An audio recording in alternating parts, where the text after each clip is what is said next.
પ્રજામાં જીवन सारू होवू जोईए कि मेन तो प्रजा खुश होवी जोईए, प्रजाने बहु शांतिमय जीवन होवू जोईए। ए आ काळमां बन्युं छे। बहु महत्वना शासको आ पेढ़ीमां आव्या छे। एटले सोलंकी काळनो समयगाळो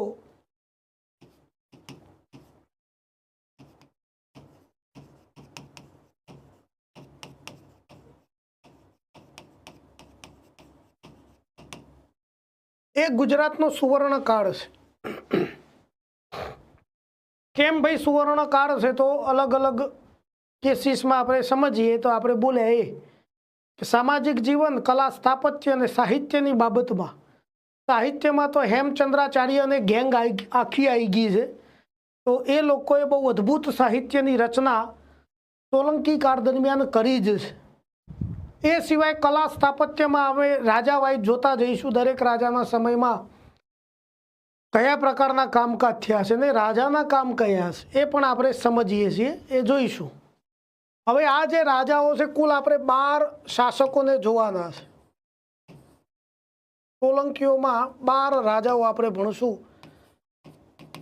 आ बधा राजाओ शैव धर्मी छे, शिवजीना उपासक छे। सोलंकी राजाओना समयमां एमनो कुळ धर्म कयो हतो तो बम बम बोले, शिवजी सिवाय वात नहीं भाई। पण होय एकादू कुमारपाळनो केस तमने जोवा मळशे कि जेने जैन धर्म स्वीकार्यो हतो पण छतांय शैव धर्म तो चालू ज राख्यो छे। एने एवुं नथी कर्युं कि भाई हूँ हवे मिच्छामी दुक्कडम थई गयो तो शिवजीनी वात नहीं करवानी। शिवजीनी वात तो लगोलग पेरेलली चालू ज रहेशे। એટલે એ વાત તો ચાલુ રાખવામાં આવી જ છે। પણ શિવજી વિશે એટલા લોકો ડિટેલમાં ગયા છે, ડિટેલમાં એટલે શિવજી સિવાય વાત નહોતા કરતા।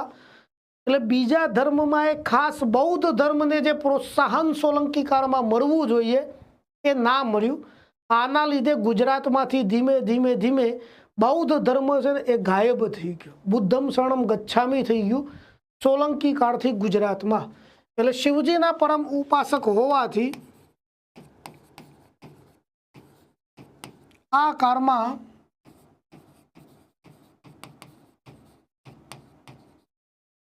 ગુજરાતમાંથી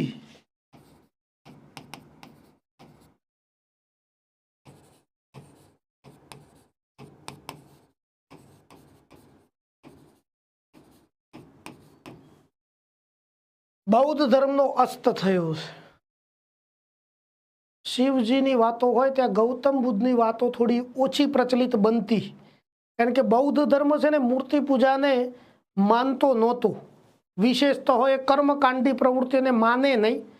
अने शिवजीनी वातमां तो शुं छे कर्मकांड बहु आसमान लेवलनुं होय। कोई भी तमे भगवानना कर्मकांड जोवो तो एमां शिवलिंगना कर्मकांड थोड़ा विशेष प्रकारना होय छे। शिवजीनी पूजा छे ने विशेष प्रकारना कर्मकांड मागी ले छे। એટલે અહીંયાથી બૌદ્ધ ધર્મ અહીંયા ના ચાલે, સ્વાભાવિક છે। હવે આ કાળ દરમિયાન આપણું નામ ગુજરાત જે વિસ્તાર છે હાલનો એ વિસ્તારનું નામ ગુર્જર પ્રદેશ હતું। એ ગુર્જર પ્રદેશમાંથી गुर्जरता थयुं। जे मेन से फॉर्मेट आ छे गुर्जरता, जेने पण त लगायो हशे पाछळ ए जोरदार काम एने कर्युं छे। गुर्जरता उपरथी गुज्जरता शब्द आव्यो छे। एना उपरथी थोड़ोक समय गुजात शब्दनो उल्लेख पण जोवा मळ्यो छे। अल बरूनियानी नोंधमां आपणा प्रदेशनुं नाम लख्युं छे गुजात अने पछी शब्द आव्यो गुजरात।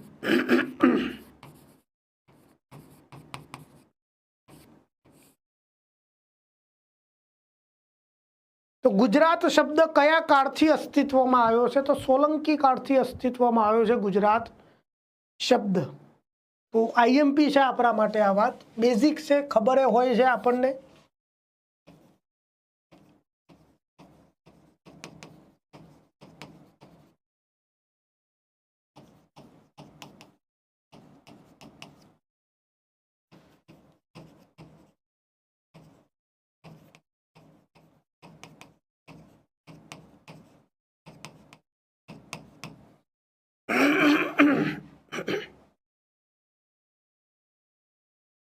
અને હવે ગુજરાત શબ્દ આપણને ખબર તો પડી કે ભાઈ એ કાળમાં, પણ આપણે માહિતી જોઈએ, પુરાવો જોઈએ તો કે એ કાળથી ગુજરાત શબ્દ અસ્તિત્વમાં આવ્યો હતો, તો સૌથી પહેલા કયા સાહિત્યમાં ગુજરાત શબ્દનો ઉલ્લેખ થયેલો છે? તો એક જવાબ તો આપણે આવી ગયો છે, આબુરાસ.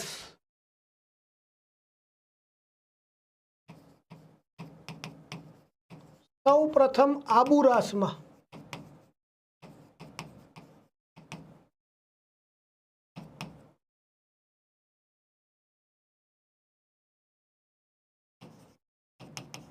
ગુજરાત શબ્દનો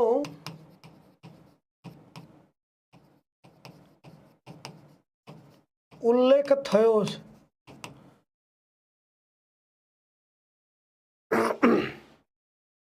બરાબર છે આ વાત? હવે આબુરાસના રચયિતા કોણ હતા ભાઈ? જે પુસ્તકમાં સૌ પ્રથમ ગુજરાત શબ્દનો ઉલ્લેખ થયો છે એ આબુરાસના રચયિતા કોણ છે? શું છે તમારા ધ્યાનમાં? આબુરાસના રચયિતા કોણ છે મિત્રો? એનો જવાબ આપણે જોઈએ. Good morning.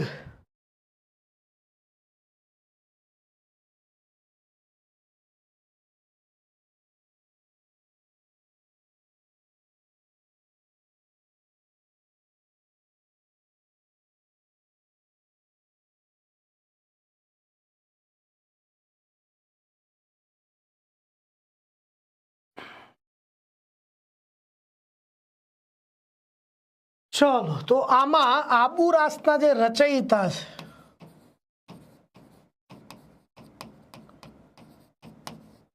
છે એ છે કવિ પાલહણ.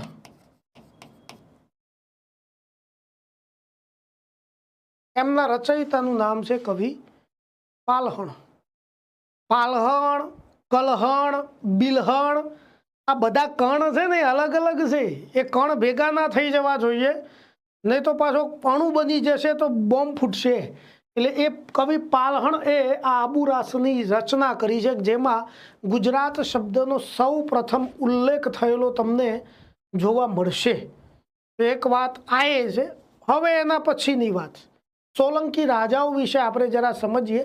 આ એમની વાત થઈ. સોલંકી કાળ, સુવર્ણકાળ છે, 12 રાજાઓ આપણે સમજવાના છે. ભલે આમનું નામ સોલંકી ભલે છે, આપણે સોલંકી રાજા, પણ એ સોલંકી શબ્દ એ આવ્યો છે ચાલુક્ય શબ્દમાંથી. મૂળ તો આ ચાલુક્ય વંશના રાજાઓ હતા. ચાલુક્યમાંથી ચાલુકી, ચુલુકી અને પછી બન્યું સોલંકી. એટલે એ શબ્દ મોડિફાઈડ થયો છે. એટલે સોલંકી રાજાઓ પણ મૂળ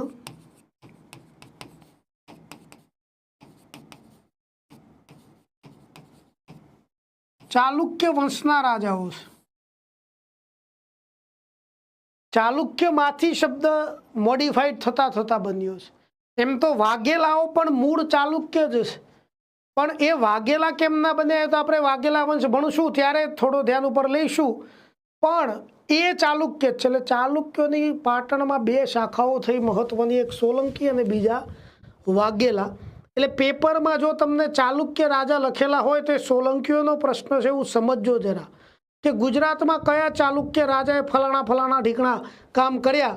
તો એનો મતલબ કે સારું, આ ચાલુક્ય આપણે નથી વાંચ્યું એમ કરીને છોડી ના દેતા. એ સોલંકી જ છે. એ એમને નથી ખબર. મૂળરાજ સોલંકી ના ખ્યાલ હોય કે ભાઈ હું સોલંકી કહેવાઈશ. એ મૂળરાજ ચાલુક્ય જ છે. પછી સોલંકી શબ્દ આપણે અસ્તિત્વમાં લાયા છીએ. આ એમની બેઝિક શરૂઆતની વાત થઈ કે સુવર્ણકાળ જે છે. હવે આ પેઢીમાં કયા રાજાઓ છે સોલંકી કાળમાં, એના વિશે જરા વાત કરી લઈએ આપણે. આમાં જે રાજાઓ છે,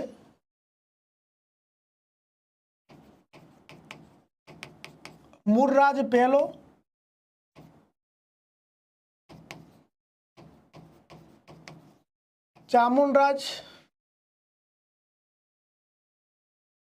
ચામુંડરાજને 3 ટેણિયા છે ભાઈ.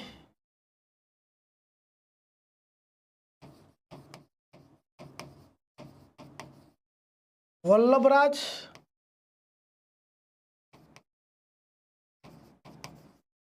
દુર્લભરાજ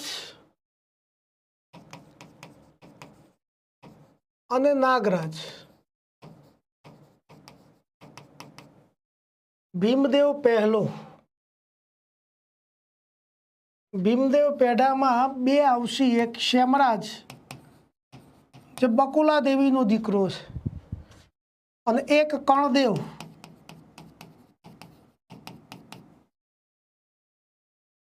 જે ઉદયમતીનો દીકરો છે. કર્ણદેવનો દીકરો એટલે જયદેવ, જયદેવ એટલે સિદ્ધરાજ જયસિંહ, જયદેવ એટલે સિદ્ધરાજ જયસિંહ. શ્યામરાજનો દીકરો છે દેવપ્રસાદ, એનો દીકરો છે ત્રિભુવનપાલ. ત્રિભુવનપાલ ને પાછા 3 પાલ છે, પાલમ પાલ છે બધું.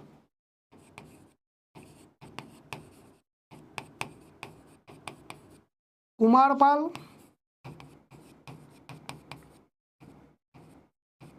મહીપાલ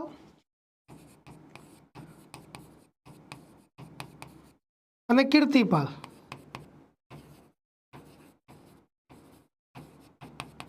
અજયપાલ.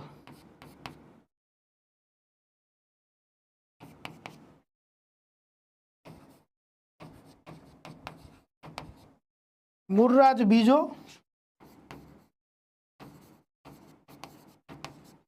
ભીમદેવ બીજો, અને ભીમદેવ પછી એમનો દીકરો આવ્યો છે ત્રિભુવનપાલ.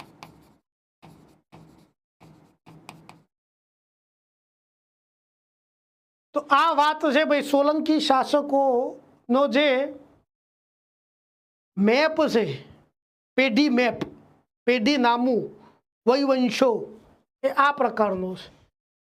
એમાંથી હવે કયા કયા શાસકો બન્યા છે પાટણમાં, તો નંબર 1 ઉપર આ છે, નંબર 2 ઉપર આ છે ભાઈ, 3 નંબર ઉપર ચોથાએ આ રાજા બન્યો, 5મો બન્યો, 6થો બન્યો, 7મો શાસક બન્યો, પછી 8મા નંબરે બન્યો, પછી 9મા નંબરે, 10મા નંબરે, 11મા નંબરે અને 12મા નંબરે. આમ કુલ 12 શાસકો સત્તામાં આવ્યા છે સોલંકી પેઢીમાં. એ 12 ને આપણે એમના નામ, કામ, ઠામ સાથે જોવાના છે કે શું કામ છે ભાઈ, એ લોકોને આપણે સમજવાનું છે. એટલે સોલંકી કાળ આપણો પૂરો થઈ જાય પછી.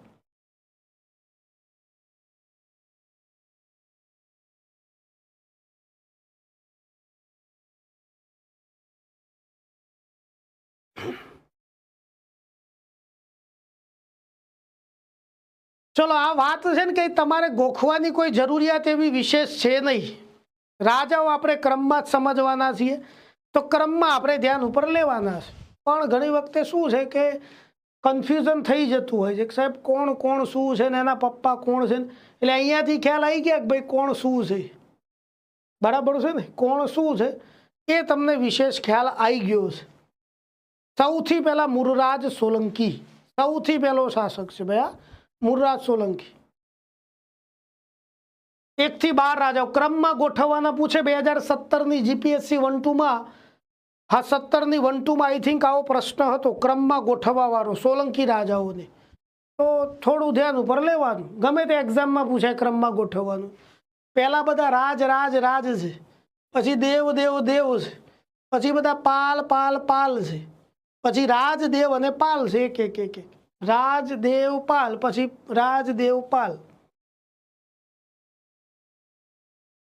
આવી કઈ શોર્ટકટ નથી. હા, પાછી શોર્ટકટો તો પડવું નહીં, જલ્દી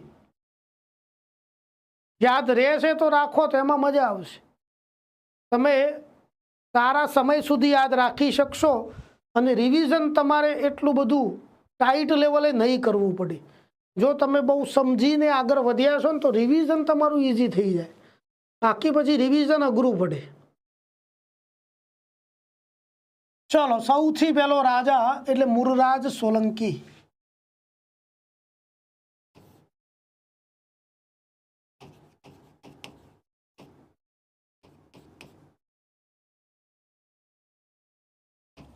(942 થી 997) એ મૂળરાજનો સમયગાળો છે.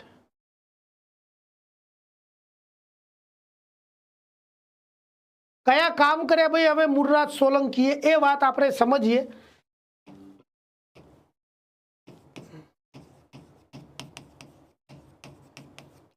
સોલંકી વંશનો સ્થાપક છે પાટણમાં, એ તો ખ્યાલ આવી ગયો। ચાવડા વંશ પછી પાટણમાં શરૂ થયો છે સોલંકી વંશ। કેવી રીતે શરૂ થયો? તો મુર્રાજ સોલંકીના પપ્પાનું નામ છે રાજી, એમના પિતા શ્રી છે રાજી। રાજી મૂળ ક્યાંના હતા એના ઉપર અલગ અલગ મત છે।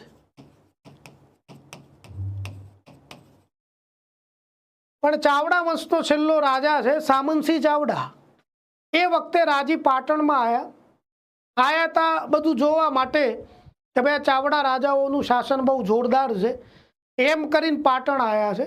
પાટણમાં પછી સામંતસિંહ અને રાજીની મુલાકાત થઈ। રાજીની અશ્વવિદ્યાથી ખુશ થઈ ગયા સામંતસિંહ, એટલે સામંતસિંહ એમને પોતાના જોડે જ રાખી લીધા અને સામંતસિંહ એમને સામંત બનાવી દીધા રાજીને।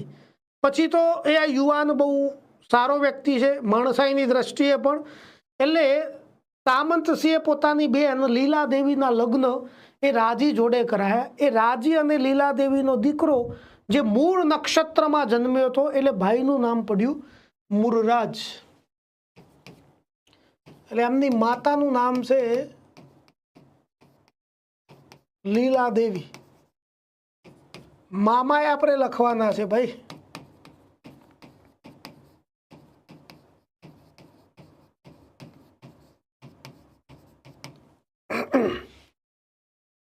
જે મામા હોય એમને પણ આપણે સ્થાન આપ્યું છે,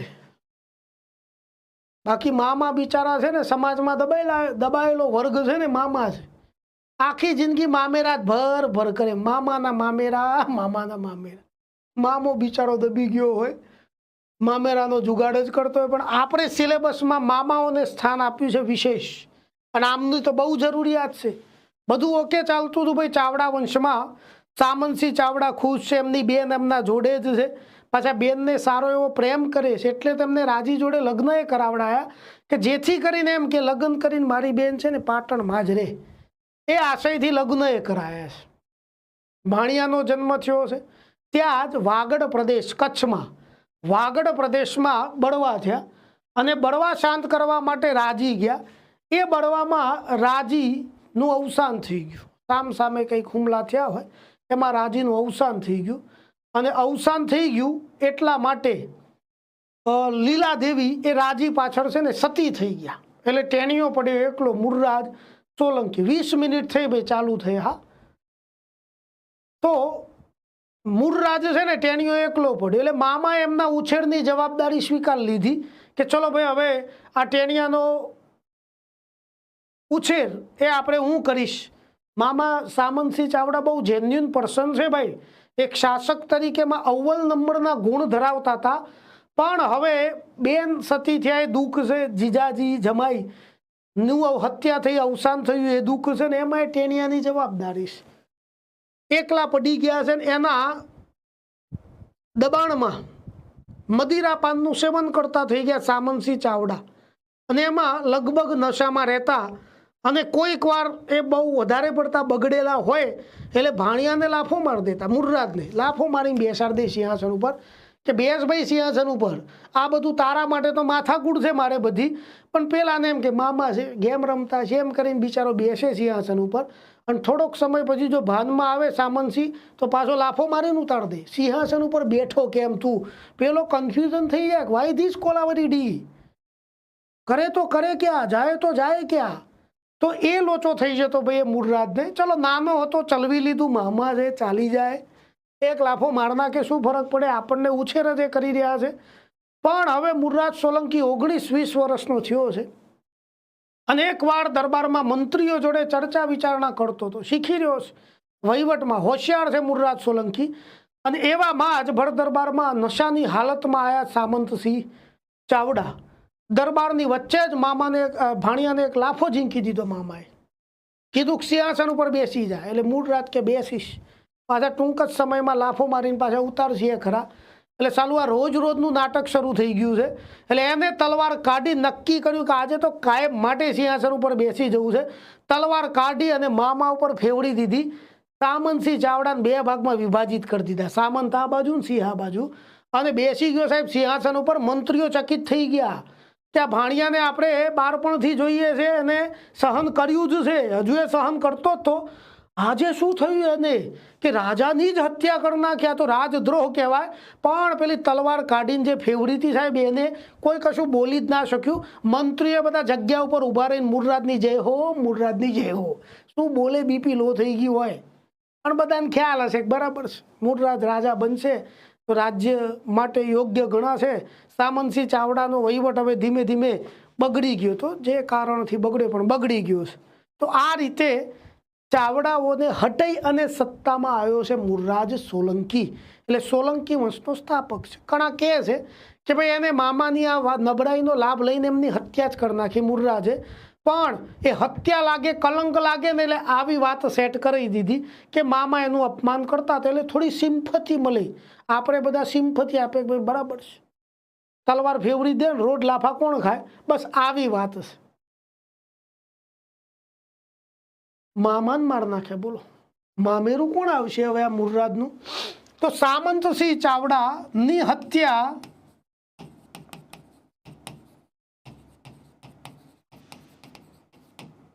મૂળરાજે કરી છે. એકાદું વખતે જીપીએસસી 1-2માં એવું વિધાન હતું કે ચાવડાઓને હરાવી અને પાટણમાં સત્તામાં સોલંકીઓ આવ્યા હતા. ઘણા છોકરા સાહેબ હરાઈને થોડા આવ્યા હતા. એટલે હરાવવું એટલે એને મનાવું, એના ખભા નીચે અડી જાય એ રીતે હરાવવામાં કોઈ નિયમ નથી હોતા. કોઈ વગર બોલે હરાઈ દે છે, કોઈ બોલી બોલીને હરાવે છે, કોઈ વગર લડે હરાઈ દે છે, કોઈ લડી લડીને હરાવે છે. હારવું એ શું છે એની કોઈ વ્યાખ્યા નથી હોતી. એટલે ચાલી જાય એમને હરાઈને એટલે ઉડાડીને આવ્યા છે. તો આ રીતે મૂળરાજ સોલંકી, જેમના લગ્ન રાજસ્થાન ચાહમાન કુળની રાજકુમારી માધવી જોડે થયા હતા. એટલે એમના પત્નીનું નામ છે માધવી. ઓહો, તો આ બન્યા આત્મારામ તુકારામ ભીડે.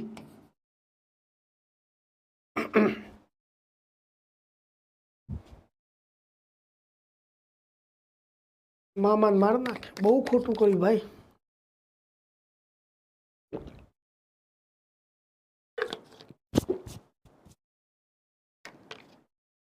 આપણે ત્યાં તો કહેવત છે ને, ન મામા કરતા એ કાણો મામો સારો. અહીંયા તો કાણો થોડો સામંતસિંહ ચાવડા છે ભાઈ મામા તરીકે. ઠીક છે ભાઈ, ચલો હવે વાત એ થઈ. તો હવે મૂળરાજ સોલંકી પાટણમાં સત્તાધીશ બન્યો. એમના મામાનું રાજ્ય એને મળ્યું છે.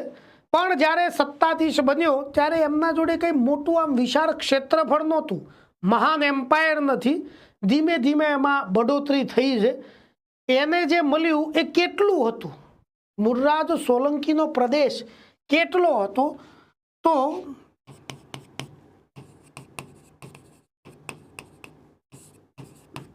એ વખતે સોલંકી રાજ્ય કેવડું છે, તો 2 મંડળમાં વિભાજિત છે.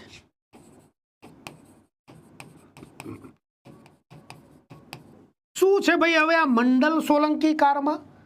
તો સોલંકી રાજ્યનું વિભાજન જે એકમમાં થતું એને મંડળ કહેવાતું. ગુજરાત રાજ્યનું વિભાજન જિલ્લાઓમાં થયું છે, પ્રાદેશિક વિભાજનની વાત છે. એ જિલ્લાઓનું વિભાજન તાલુકાઓમાં થયું હોય, તાલુકાઓનું વિભાજન ગામડાઓમાં થયું છે.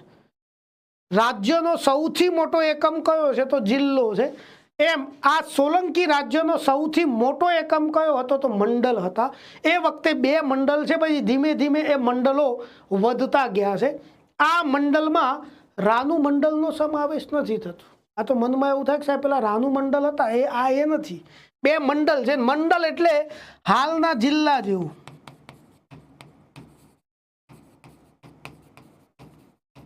આ પ્રશ્ન તમને પૂછવો હોય તો પૂછાય. સોલંકી કાળમાં હાલના જિલ્લા જેવો એકમ કયા નામે ઓળખાતો હતો? તો મંડળ તરીકે ઓળખાતો. એ મંડળ 2 મંડળ હતા. એક હતું સારસ્વત મંડળ, સૌથી મોટું મંડળ આ જ રહ્યું કાયમ માટે.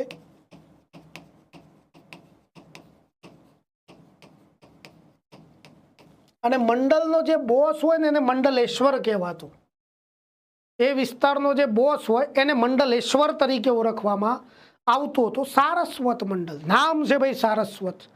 સરસ્વતી નદીની નજીકનો જે વિસ્તાર હતો એ બધો વિસ્તાર સારસ્વત મંડળ તરીકે ઓળખાતો.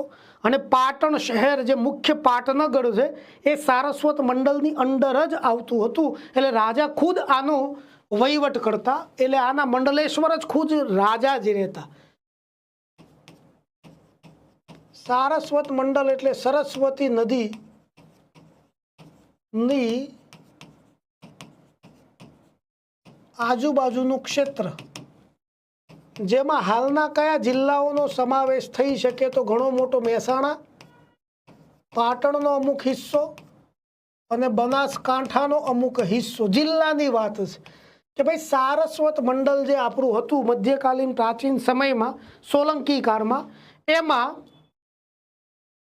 કયા કયા જિલ્લાઓનો સમાવેશ થઈ શકે છે? તો આટલા આટલા. ડન. મહેસાણા, પાટણ અને બનાસકાંઠા. રાજા ખુદ આ મંડળનો વહીવટ પોતાના હાથમાં રાખતા. બીજું એક મંડળ હતું સત્યપુર મંડળ.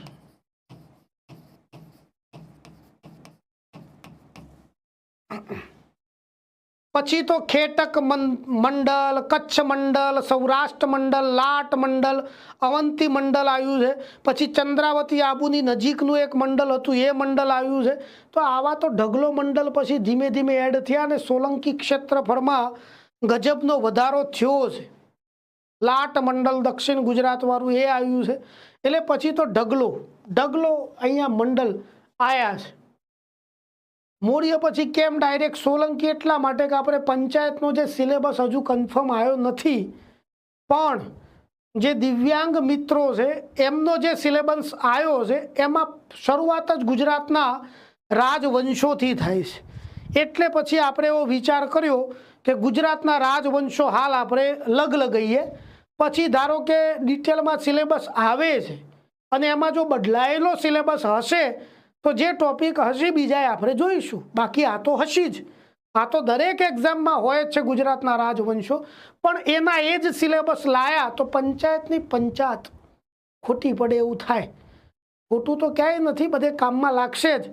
હાલ પોલીસ ભરતી બોર્ડ આવ્યું છે તો છોકરા બધા દોડતા હોય છે. હવે જે સવારે સવારે દોડવા દેખાય એ કસરત માટે તો દોડતા હોય જ અમુક, પણ જે યુવાન મિત્રો હોય ને કે જે 18 વર્ષથી ઉપરના હોય અને 35 વર્ષ મેક્સિમમ સુધીના દોડતા હોય તો એમને પૂછવાનું કોન્સ્ટેબલ વાળા છે તો અડધા તે જ હજી પરાણે દોડવું પડે છે. ધાબળો ઓઢીને દોડશી.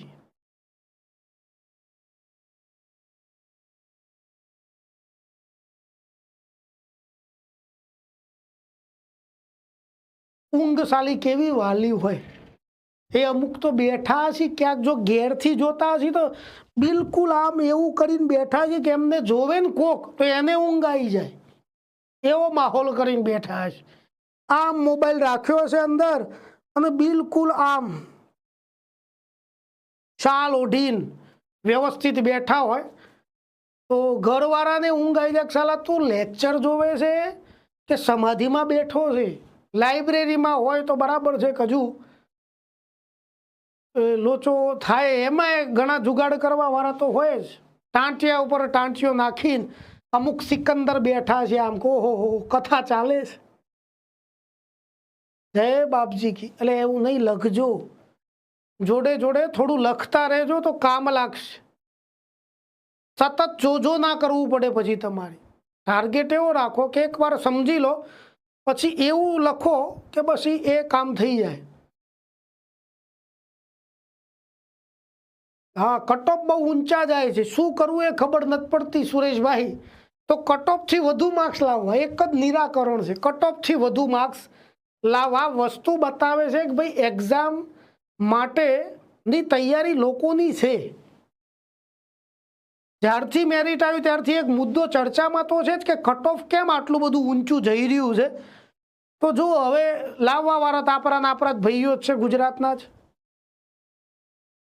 તો મતલબ એવો છે કે આપણે આપણી તૈયારી આકર્ષક બનાવવી પડશે. લાલિયા લહોડા આમાં ચાલશે નહીં. પ્રસંગ લઈને બેઠા છીએ તો વ્યવસ્થિત પૂરો કરવાનો છે. સાહેબ તૈયારી કરવી છે તો પછી કરવી છે.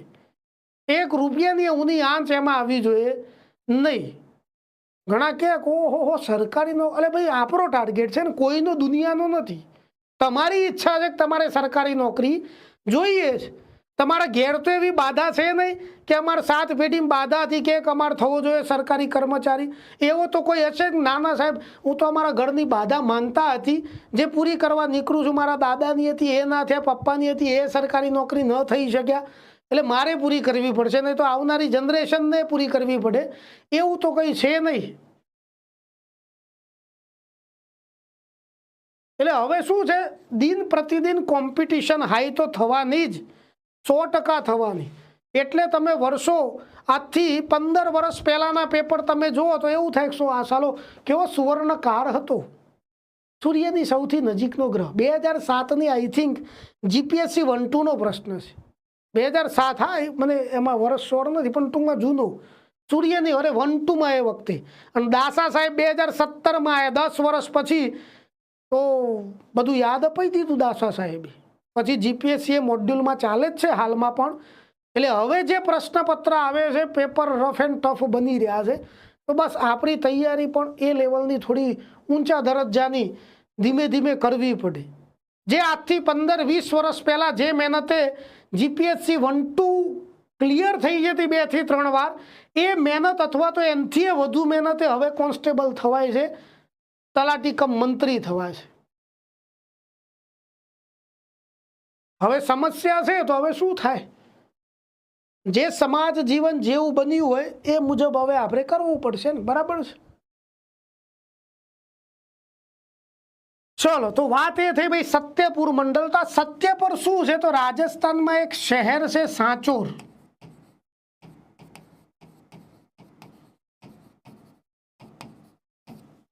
એ સાંચોરની આજુબાજુનું ક્ષેત્ર એટલે સત્યપુર મંડળ. સાંચોરની આજુબાજુનું ક્ષેત્ર એટલે સત્યપુર મંડળ. ડીસાથી તમે રાજસ્થાન બાજુ જાઓ ને,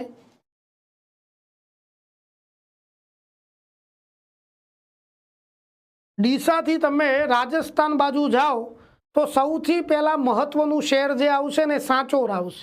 એ સાંચોર એ જે તે સમયે સત્યપુર કહેવાતું, અને એની આજુબાજુનો વિસ્તાર એટલે સત્યપુર મંડળ. હા, હવે તો સારસ્વત મંડળમાં વાવથરા જિલ્લો પણ એ ભલે જિલ્લાનું વિભાજન થયું છે, પણ આપણા માટે બનાસનો કાંઠો એ રીતે, સાબરનો કાંઠો તો એ સાબરકાંઠા, એ રીતે આપણે ધ્યાન ઉપર લઈશું. સોરી, આ ભાવેશભાઈ હાલ તો કોઈ અવેલેબલ છે નહીં માર્કેટમાં. હવે મુર્રાજ સોલંકી આપણે જોવો તો 55 વર્ષ સુધી સત્તામાં રહ્યો છે. 55 વર્ષ સુધી. 55 વર્ષમાં એને ધબધબાટી બોલાવી લીધી. ઉત્તર, દક્ષિણ, પૂર્વ, પશ્ચિમ બધી દિશાઓમાં ધબધબાટી બોલાવી લીધી છે. એને યુદ્ધો જીત્યા છે. હાર એને મેળવી હોય એવું લગભગ દેખાતું નથી. લગભગ એટલે બોલું છું કે એકાદું જગ્યાએ મેચ ડ્રો ગયું હોય એવું દેખાઈ રહ્યું છે. તો આને કયા યુદ્ધના વાતોમાં આપણે લઈશું? મુર્રાજ સોલંકીની લશ્કરી સિદ્ધિઓ.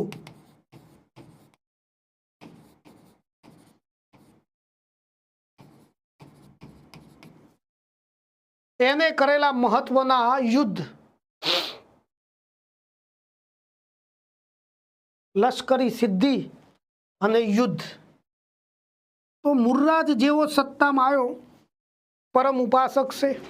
સત્તામાં આવતાની સાથે જ પાટણમાં એને મહાયજ્ઞો કરાવ્યા હતા. ઘણા એમ કહે છે કે ભાઈ એને એના મામાને માર્યા, એ કલંકને ધોવા માટે એને યજ્ઞ કરાયા હતા. ઘણા કહે છે કે ભાઈ એ હતો જ, શિવજીનો પરમ ઉપાસક હતો, એટલે સારા એવા યજ્ઞ એને કરાવડાયા છે. અને એના માટે એને ઘણા બ્રાહ્મણોને તેડાયા છે. ઉત્તરમાંથી, દક્ષિણમાંથી ઘણા બ્રાહ્મણોને તેડાયા અને એમને બહુ જ સારા દાન પુણ્ય પણ કર્યા છે. એટલે તો એ સમયે જે બ્રાહ્મણો ઉત્તર દક્ષિણમાંથી આવ્યા, એ બ્રાહ્મણો ઘણા તો પછી રોકાઈ જ ગયા. અને હિલપુર રાજ્યમાં કે આપણે તો રોકાઈ જ જવું છે આ રાજ્યમાં, કે જે રાજા બહુ સારો હોય, ભક્તિભાવ ધાર્મિક હોય, એ રાજ્યમાં રહેવું એમના માટે પણ સુખ શાંતિવાળું કહેવાય. બધું ઓકે ચાલતું હતું, ત્યાં સમાચાર આવ્યા કે રાજા સોમનાથ મહાદેવના દર્શનમાં અડચણ આવી રહી છે. કે શું અડચણ છે ભાઈ? પંડિતો ફરિયાદ લઈને આવ્યા.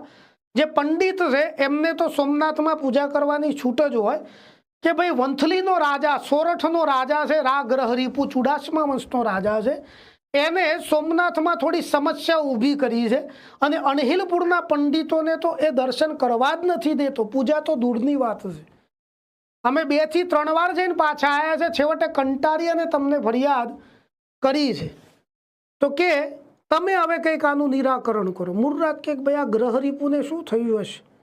એને સંદેશો લખ્યો, ગ્રહરીપુને પત્ર પાઠવ્યો, દૂત મોકલ્યો કે પૂરા કેમ આમ કરી રહ્યો છે બકાતું? આપણે કંઈ હિસાબ બાકી છે તો પૂરો કરી નાખીએ, પણ આ પંડિત વર્ગનું અપમાન થાય મને સહન થતું નથી. પણ કોઈ એક્શન બરાબર આવ્યા નહીં, એટલે કંટાળેલા મુરરાજે સીધું જ આક્રમણ કર્યું વંથલી સોરઠ ઉપર. તો મુરરાજ સોલંકીએ વંથલી ઉપર આક્રમણ કર્યું. વંથલી, જેને વામન સ્થલી પણ કહેવાય છે. હવે જુનાગઢ જિલ્લામાં આવશે અને ત્યાંના ચુડાસમા રાજા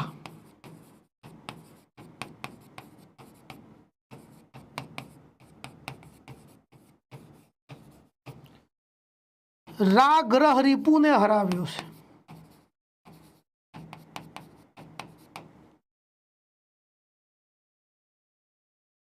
એને ગ્રહરીપુને હરાઈ દીધો છે. જાજી માથાકૂટ થઈ નહીં, કેસ ફાઇનલ કરી દીધો. મુરરાજ છે ભાઈ બોનવીટા ખાઈને મોટો થયેલો વ્યક્તિ છે, તો એને હરાઈ દીધો છે. ગ્રહરીપુને હરાઈ તો દીધો, પણ એને કેદ કર્યો, બંદી બનાવ્યો, પાર્સલ કરીને લઈને આવ્યો સાહેબ પાટણ. લઈને નીકળ્યો છે પાટણ કે આને છે ને પંડિતોનું અપમાન કર્યું છે આ રાજાએ, એટલા માટે આપણે એને પાટણ લઈ જઈએ. ચુડાસમા વંશનો રાજા છે, જુનાગઢનો ખૂબ મહત્વનો વંશ છે ભાઈ આ પણ ચુડાસમા વંશ. એના સ્થાપક કોણ છે કોઈને ખ્યાલ છે ભાઈ? ચુડાસમા વંશના સ્થાપક કોણ હતા? એ તો સોલંકી કાળના અગાઉ શરૂ થઈ ગયેલી પેઢી છે જુનાગઢ, એટલે કે સોરઠમાં. પછી જુનાગઢ સેન્ટર બનાવ્યું એમને, અને સોલંકી કાળ પછી પણ એ પેઢી તો ચાલતી જ હતી જુનાગઢમાં. ઠેઠ મહેમૂદ બેગડો આવ્યો ને ત્યાં સુધી ચુડાસમાઓની જુનાગઢમાં સત્તા છે. બહુ લાંબી પેઢી છે. તો આ ચુડાસમા વંશનું રાનો મતલબ ઘણી વખતે રાય થાય છે. રાય એટલે રાજા, શાસક. રાય ગ્રહરીપુ, અલગ અલગ ઇતિહાસો છે ભાઈ એમના પણ.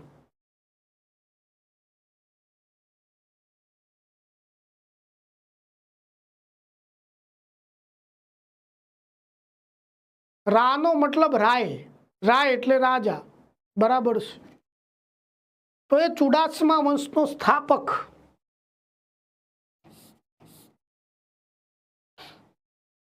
રાજા ચંદ્રચૂડ છે. ચંદ્રચૂડ.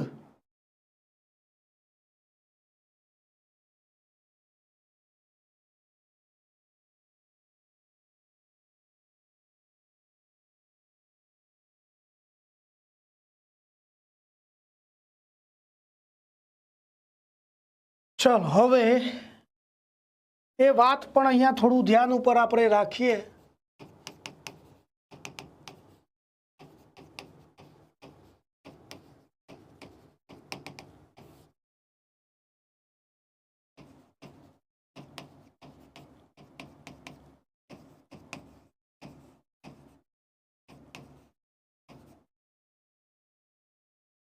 રાજા ચંદ્રચૂડ મને છે ને નાયબ ચીટનીસ વાળી એક્ઝામમાં ઓછો ખ્યાલ છે. હા, તું છે ને હું જોઉં તો પછી કહી શકું. હવે ગ્રહરીપુને હરાઈ દીધો ભાઈ એને, અને ગ્રહરીપુને હરાઈને અને પાર્સલ કરીને નીકળ્યો છે ભાઈ પાટણ.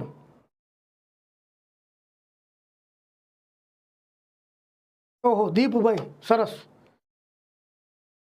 જય હિન્દ ને કોંગ્રેચ્યુલેશન્સ કોન્સ્ટેબલમાં તમારું. દીપભાઈ આપણે તો તમે મને ખ્યાલ છે ત્યાં સુધી દીપ જોશી એટલે કે ઓકે આપણે વાતે થયેલી છે. રેડી ને દીપ? આપણે જૂના સ્ટુડન્ટ છો તમે, મને એવું લાગે છે.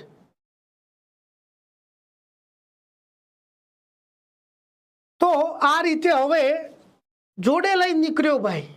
તો વાતોએ તો જોર પકડ્યું કે એક રાજાને કેદી બંદી બનીને લઈ જવામાં આવે છે, કોઈ વિરોધ કરી ના શક્યું, કોઈ વિરોધે કરી ના શક્યું. હા ઓકે, એ જ ને દીપ જોશી, મને ખ્યાલ આવી ગયો, નામથી ખ્યાલ આવી જાય. કોંગ્રેચ્યુલેશન્સ દોસ્ત, હા, very very congratulations. અનઆર્મ્ડ police constable, સરસ.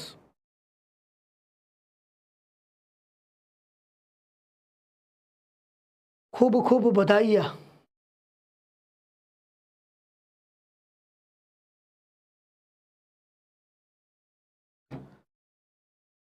ચલો તો વાત હવે ભાઈ આપણે વાત શું કરતા હતા?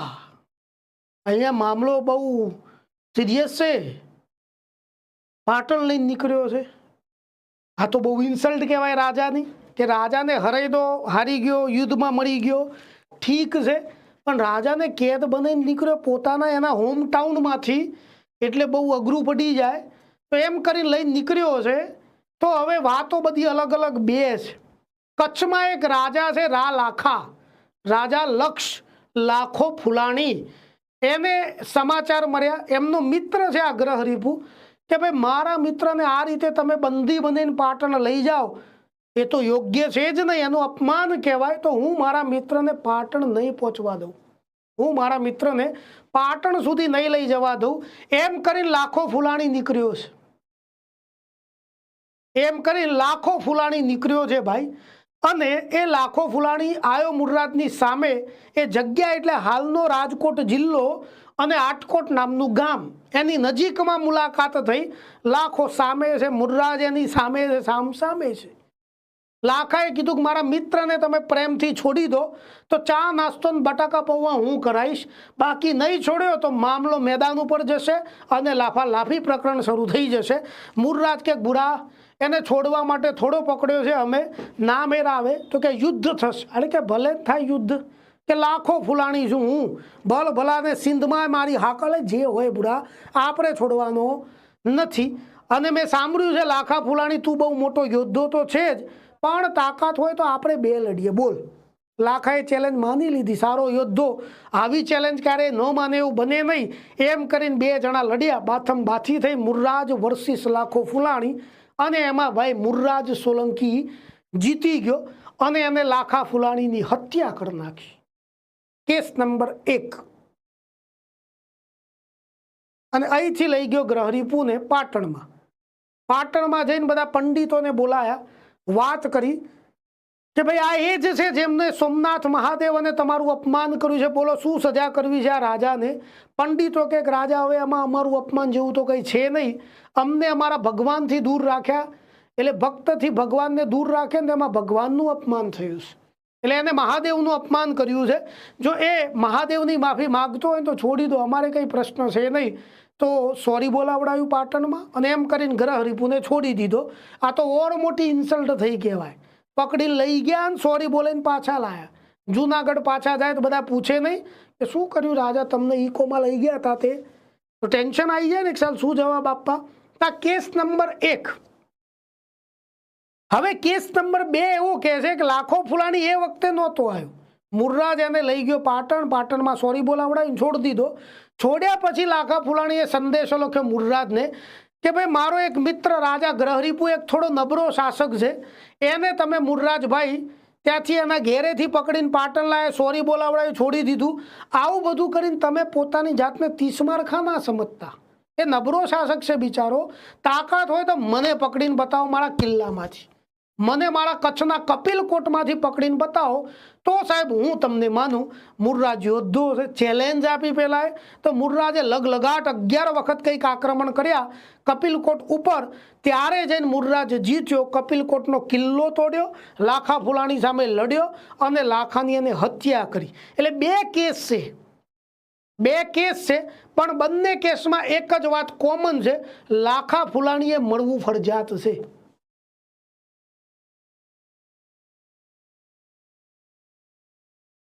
લાખા ફુલાણીએ મળવું ફરજિયાત છે અને મળવું તો પડશે જ ભાઈ.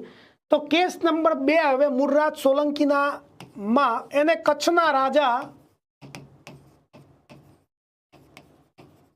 લક્ષ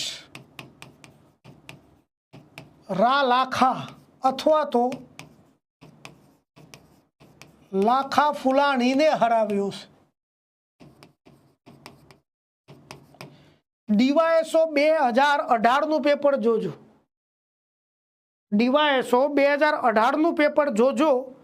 એમાં અડધી લીટીનો પ્રશ્ન છે કે રા લાખા એ ગુજરાતના કયા પ્રદેશનું પાત્ર છે? તો બધા હરક પરુડા પેલો રા જોઈ ગયા તો જુનાગઢ ભેગા થઈ ગયા. એ પેપર સેટરે જાણી બુજીને જ કાં તો મૂક્યું હશે.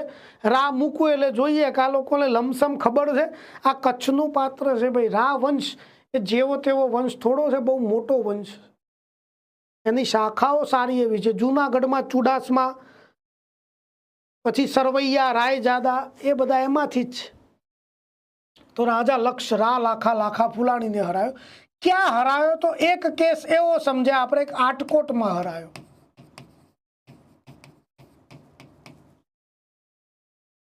અહીં હરાયો એ બાબત આપણને લખી છે કે આટકોટમાં લાખા ફુલાણીનો પાળિયો આવેલો છે.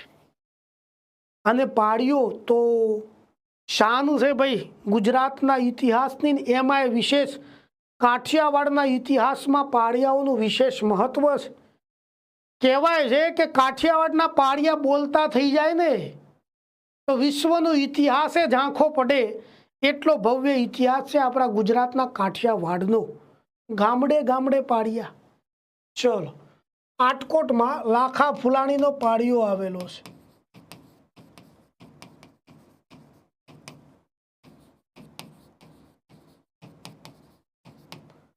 પાળિયો એટલે ખાંભી,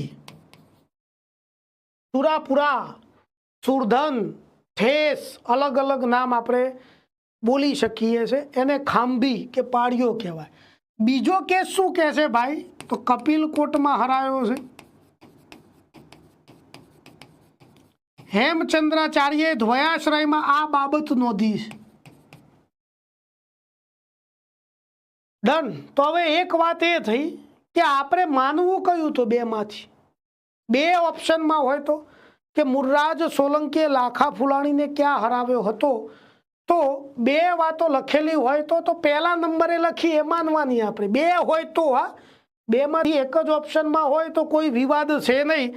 બે ઓપ્શનમાં હોય તો વિવાદ છે. વિધાનો ચકાસવામાં હામાં હા કરવાનું.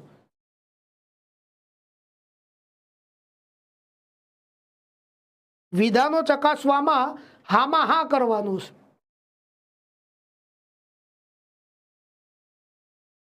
કે મુર્રાજે લાખા ફુલાણીને કપિલકોટમાં હરાવ્યો, હા વિધાન સાચું જ છે. મુર્રાજે આટકોટમાં હરાવ્યો, હા વિધાન સાચું જ છે. તમને ક્વેશ્ચન એટેમ્પ્ટ કરતા આવડવા જોઈએ. એટલે મુર્રાજ સોલંકી સેલિબ્રિટી થઈ ગયો સાહેબ. અત્ર તત્ર સર્વત્ર 180ની સ્પીડે. હા, બે વિધાન હોય તો પ્રશ્ન રદ થઈ શકે, પછી ઓપ્શન જોવાના. હા ચલો, આવો પ્રશ્ન બરાબર છે કે બે વિધાનમાંથી કયું વિધાન સાચું છે. આવો પ્રશ્ન ધારો કે આવ્યો, આવું બને, પ્રશ્ન રદ થાય જ. પણ એ સમયે તમારે કંઈ આ જજમેન્ટ નથી આપવાનું કે ઈ કરીને જવું પ્રશ્ન રદ થશે. રદ થશે તો આખા ગામનું થશે ભાઈ. સૌનું થાય, વહુનું થાય. પણ ના થયો તો જોગાનું જોગે. એક ટાર્ગેટથી મૂક્યો હોય તો એવો પ્રશ્ન આવે કે મુર્રાજ અને લાખા ફુલાણીના યુદ્ધ બાબતે નીચેના બે વિધાનો ચકાસો. વિધાન એક કે મુર્રાજે આટકોટમાં હરાવ્યો હતો. બીજા નંબરે મુર્રાજે એને કપિલકોટમાં હરાવ્યો હતો. પહેલું સાચું, બીજું સાચું, બંને સાચા, બંને ખોટા. તો કન્ફ્યુઝન થયું. તો હવે આમાંથી આપણે કીધું ને કે આટકોટની પ્રાયોરિટી વધુ રાખવાની. આટકોટની પ્રાયોરિટી વધુ રાખવાની. એટલે આટકોટવાળું વિધાન જ્યાં હોય એને આપણે પહેલું સાચું એને ગણવાનું છે. એ મુજબ ઓપ્શન જોવાના છે. ઓપ્શન જોયા પછી કેવી રીતે બધું સેટ થાય છે. એટલે આ હવે ઇતિહાસનું પેપર ના થાય, આ થઈ જાય હવે રિઝનિંગનું પેપર. આ હવે શું થઈ જાય? રિઝનિંગનું પેપર થઈ જાય. આમાં ઇતિહાસ ના આવે. સમજી ગયા ને તમે? શું તમારે કોલાવરી ડી કરવાનું છે? કામ થઈ જાય. ડન. તમારે સબ્જેક્ટના તજજ્ઞ થવાની જરૂરિયાત નથી. એ વિષયમાંથી પ્રશ્નને કેવી રીતે સોલ્વ કરવો છે એનું નિરાકરણ કરતા તમને આવડવું જોઈએ. અને એના માટે આપણે બધી આ માહિતી લઈ રહ્યા છીએ. ડન. ચલો, એટલે મુર્રાજ સોલંકી સાહેબ કરંટ અફેર્સમાં 180ની સ્પીડે ફેમસ છે. બધે જ્યાં જઈએ તે મુર્રાજ. ઓહો, એક તો મામાની ભર દરબારમાં હત્યા, ગ્રહ રિપુને એના હોમ ટાઉનમાં જઈ અને પકડીને લઈને આવ્યો છે અને ડેન્જરિયસ લાખા ફુલાણીને પણ, જે મહાન યોદ્ધો છે એને પણ હરાઈ દીધો. એટલે જ્યાં જઈએ ત્યાં મુર્રાજ આમ છે ને મુર્રાજ તેમ છે ને મુર્રાજ ફલાણું મુર્રાજ ઢીકણું, આવી જ વાતો. જ્યાં જઈએ ત્યાં મુર્રાજ મુર્રાજ અને મુર્રાજ. 180ની સ્પીડે ફેમસ સાહેબ મુર્રાજ સોલંકી. અને એ જ સમયે ગુજરાતની પાડોશમાં રાજ્ય છે મધ્યપ્રદેશ આપણું, માળવા, ત્યાં પરમાર વંશનો રાજા મુંજ સત્તામાં હતો. એ 780ની સ્પીડે ફેમસ છે. મુંજ, પૃથ્વી વલ્લભ, કમા મુનશી આખી નવલકથા લખી છે પૃથ્વી વલ્લભ. એમાંથી એક ચેપ્ટર હતું પૃથ્વી વલ્લભ કેમ ખંચાયો. હું 10મામાં ભણતો ને ત્યારે ગુજરાતીમાં પાઠ આવતો, પૃથ્વી વલ્લભ કેમ ખંચાયો. હવે ખ્યાલ આવ્યું કે કેમ ખંચાયો. એ વખતે તો એમ કે ખેંચનો પ્રશ્ન હશે, કેમ ખંચાયો થાય એવું.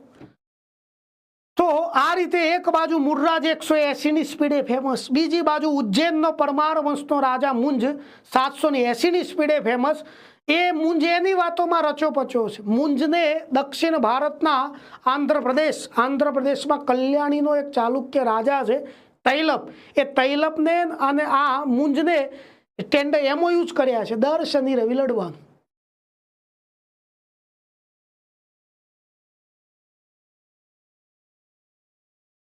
દર શનિ રવિ લડે છે, કરાર જ કર્યા છે કે આપણે બાથમ બાથી જ કરવાની છે. 16 વખત હરાવ્યો ભાઈ મુંજે તૈલપને. એ તૈલપ પાછો જેવો તેવો નહીં, દક્ષિણનો મજબૂત રાજા. એકવાર હારે એટલે પછી તો બદલો લેવાની ભાવના, પછી હરાવવાની વાતમાં આવતો. 16 વખત હરાવ્યો મુંજે એ ઉજ્જૈનની વાર્તાઓ મુજબ. અને દર વખતે હરાઈને શું કરતો તૈલપને કે લાય આટલા પૈસા, એવું નહીં, ભર દરબારમાં પગ ધોવડાવડાવતો ને પગ ધોવડાવીને મોકલતો. પેલો દર વખતે જીતવા આવતો ને પગ ધોઈને ઘેર જતો તૈલપ. એ હદે પગ ધોયા કે એને મુંજના પગનું માપ ખબર પડી ગઈ. કોઈ પૂછે કે રાજાજી તમારે શૂઝ લાવવાના હતા, નંબર કયો? 8 નંબર આવશે રાજાને તૈલપને. એટલે એમાં વ્યસ્ત છે, મસ્ત છે ને એવામાં જ સમાચાર આવ્યા કે ભાઈ આ જે ડેન્જરિયસ મુંજ છે એ પાટણ ઉપર એક સરપ્રાઈઝ આક્રમણ કરવાનો છે. મુર્રાજને જાસૂસોએ વાત કરી અને સરપ્રાઈઝ આક્રમણમાં એ ધારો કે પાટણ અહીંયા છે, ઉજ્જૈન અહીંયા છે, તો એ ડાયરેક્ટ નથી આવવાનો, એ જવાનો છે આબુ. અને આબુથી એક સરપ્રાઈઝ આક્રમણ તમારા ઉપર કરવાનો છે. તમને એવું લાગશે કે આબુ બાજુ જઈ રહ્યો છે, પણ એ આબુ નહીં, આપણી બાજુ આવી રહ્યો છે. મુર્રાજને ખ્યાલ આવી ગયો કે ઓહો, આ તો જાસૂસોએ સમાચાર કહી દીધા, નહીં તો ઊંઘમાં પકડાઈ જતા આપણે. મુંજ બહુ ડેન્જર છે, એટલે શું કરવું જોઈએ? એટલે એને વિચાર્યું ચલો મુંજ આવવાનો છે આબુ. મને સમાચાર મળી ગયા છે, એ વાત એને ખબર નહીં પણ હોય ને, આબુનો રાજા એને મદદ કરશે.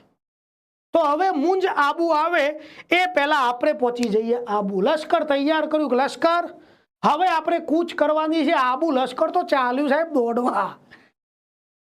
જે સૈનિકો હતા આપણા ગુજરાતના એ તો દોડ્યા. એટલે કે વાત તો સાંભળો કે સાહેબ કઈ વાંધો નહીં, આબુ આવી ગયું, પેમેન્ટ નહીં આપો તોય ચાલશો, ખાલી અમને આબુ લઈ જાઓ. જબરો શોખ છે આબુ.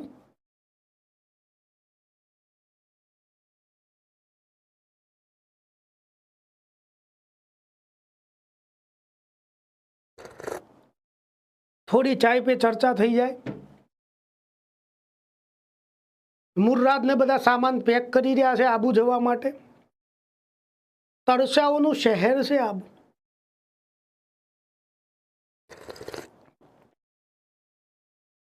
તરસાઓની નગરી.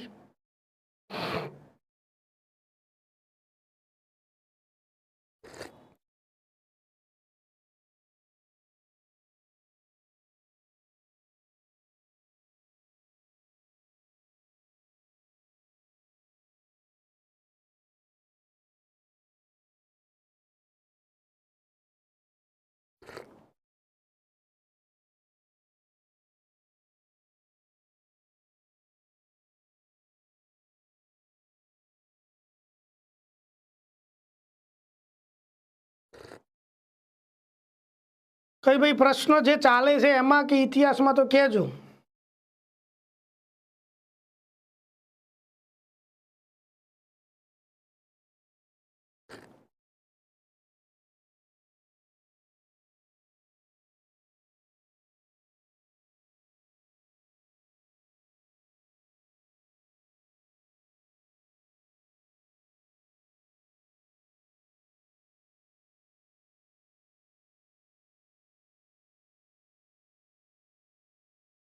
ભલે ભલે દીપભાઈ રેડી.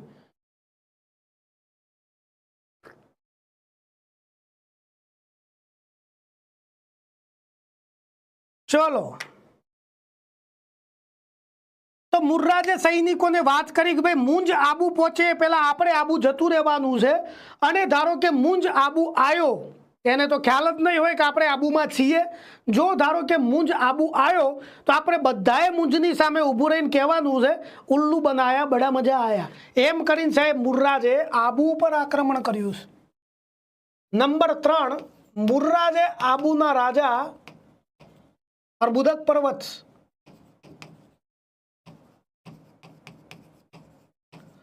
ધરણીધર અથવા તો ધરણી વરહને હરાવ્યો છે. પકડ્યો પછી ધરણીધરને હરાયા પછી કે કેમ ભૂરા તું મુંજને સપોર્ટ કરવાનો હતો ને મારા ધુમાડા કાઢવાની તૈયારીમાં હતો. પેલા એ પગ પકડી લીધા કે ના સાહેબ ભૂલ થાય તમારી, મેં મુંજને ઓળખું છું, નામ સાંભળ્યું છે, પણ મારે કંઈ એને લેવા દેવા નથી, અને હું શું કરવા તમારી વિરુદ્ધ, હું તમારી નજીકનો રાજા છું, અને મેં તમારું કરંટ અફેર્સ વાંચ્યું છે કે તમે મામા જોડે શું કર્યું, ગ્રહ હરીપુ જોડે શું કર્યું, લાખા ફુલાણી જોડે. હું તમારી વિરુદ્ધ જવાની કોશિશ જ શું કરવા કરું. તો કે આ બધા મેસેજ આવ્યા જાસૂસોના કે ફેક મેસેજ સાહેબ, બધા ફેક મેસેજ. આરબીઆઈ કહેતા હે જાણકાર બનીએ સતર્ક રહીએ. તમને કોઈએ ખોટા મેસેજ કર્યા છે એટલે ટૂંકમાં આપણે આપણી રીતે બોલ્યા. મુર્રાજને એટલો ખ્યાલ આવી ગયો કે આના જોડે ભાઈ વાઘ આવ્યો થઈ ગયું છે, અને એને એમાં ધંધે લગાડી દીધો બિચારા ધરણીધરને. પણ એ ધરણીધરને એનું રાજ્ય પરત કરી દીધું. કોકે તું ભાઈ તારું આબુ રાખ, પણ હવેથી તું મારો આધીન સામંત રાજા, તું મારો આધીન છે, એના બદલે તારે મને ટેક્સ ચૂકવવાનો રહેશે. એટલે આબુ હવે પાટણનું ટેક્સેબલ રાજ્ય થઈ ગયું.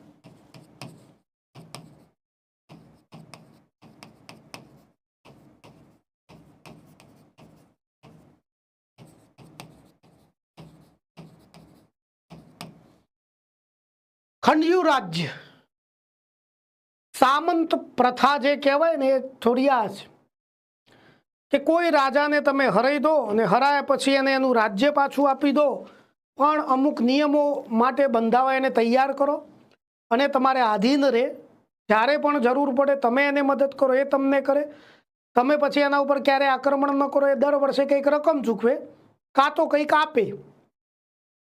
તો આને ખંડ્યું રાજ્ય કહેવાય. અને રાજાએ સામંત રાજા બન્યો પાટણનો, એટલે આબુ ઉપર પણ અધિકાર આમ કહેવાય સોલંકીઓનો. એ બોલે એટલે માનવું પડે ભાઈ, બોલે એટલે માનવું પડે. મુર્રાજ પાટણમાં પાછો આવી ગયો. ચાલુ આ તો વાઘ આવ્યો થયું, પણ ધારો કે મુંજ ઓરિજિનલ વાઘ આવ્યો, તો મુંજ સાચે જ પાટણ ઉપર આક્રમણ કરવા આવ્યો તો શું આપણી તૈયારી છે લડી શકાય એવી મુંજની સામે? તો ઘણો વિચાર કર્યો. હવે થોડોક ટેન્શનમાં રહેતો મુર્રાજ કે મુંજ આવશે ખરો, આજે નહીં તો કાલે. બીપીની ગોળીઓ શરૂ થઈ ગઈ. એટલે હવે શું કરવું જોઈએ? એટલે મુર્રાજે વિચાર્યું કે હવે મુંજનું ટેન્શન લઈને રોજ જીવવું, મુંજ આવશે. હવે આપણે જ જતા રહીએ ને ઉજ્જૈનમાં, મુંજ આવે ના આવે આપણે જતું રહેવું છે સીધું જ ઉજ્જૈનમાં. આર પારની લડાઈ જે થવું એ થાય, એમ કરીને આપણો ઇતિહાસ સાહિત્ય એવું કહે છે કે આપણા મુર્રાજે એવું તાબડતોડ આક્રમણ ઉજ્જૈન ઉપર કર્યું કે ઉજ્જૈનનો રાજા મુંજ આ આક્રમણથી ગભરાઈ ગયો, અને એમ કરીને સીધો ઉજ્જૈન છોડીને ભાગી ગયો. મુર્રાજ ઉજ્જૈનમાં થોડી ફાંકા ફોજદારી કરી અને પરત આવ્યો કે આવા માય કાંગલા રાજ્યમાં જેનો રાજા યુદ્ધ છોડીને ભાગી જાય, હું કોઈ વહીવટ કરવા માંગતો, એમ કરીને પરત આવી ગયો છે એવું આપણે બતાવ્યું. તો સામે ઉજ્જૈન એવું કહે છે કે તમે ક્યાં આવ્યા હતા, ગુજરાતવાળા ક્યાં આવ્યા હતા આક્રમણ કરવા? અમારો રાજા મુંજ આવ્યો તો પાટણ ઉપર આક્રમણ કરવા, અને એના આક્રમણમાં ગભરાઈને તમારો રાજા પરિવાર સહિત પ્રજાને લઈને ભાગી ગયો તો થરપાકડના મેદાનોમાં. યુદ્ધ અહીંયા નથી થતું. એટલે બંને વાતમાં એક વાત કોમન છે, એકબીજા ઉપર આક્રમણ બતાવે છે પણ યુદ્ધ નથી થતું, ખાલી ભાગમ ભાગ જ ચાલી રહી છે, ખાલી ભાગમ ભાગ જ ચાલી રહી છે. એટલે ચોથા નંબરે યુદ્ધ નથી, પણ બતાવી દઈએ માળવાના પરમાર વંશનો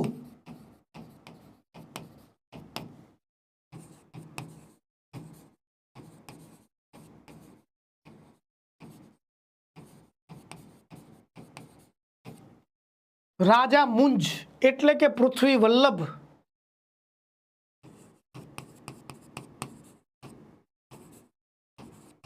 પાટણના મૂળ રાજનો સમકાલીન હતો.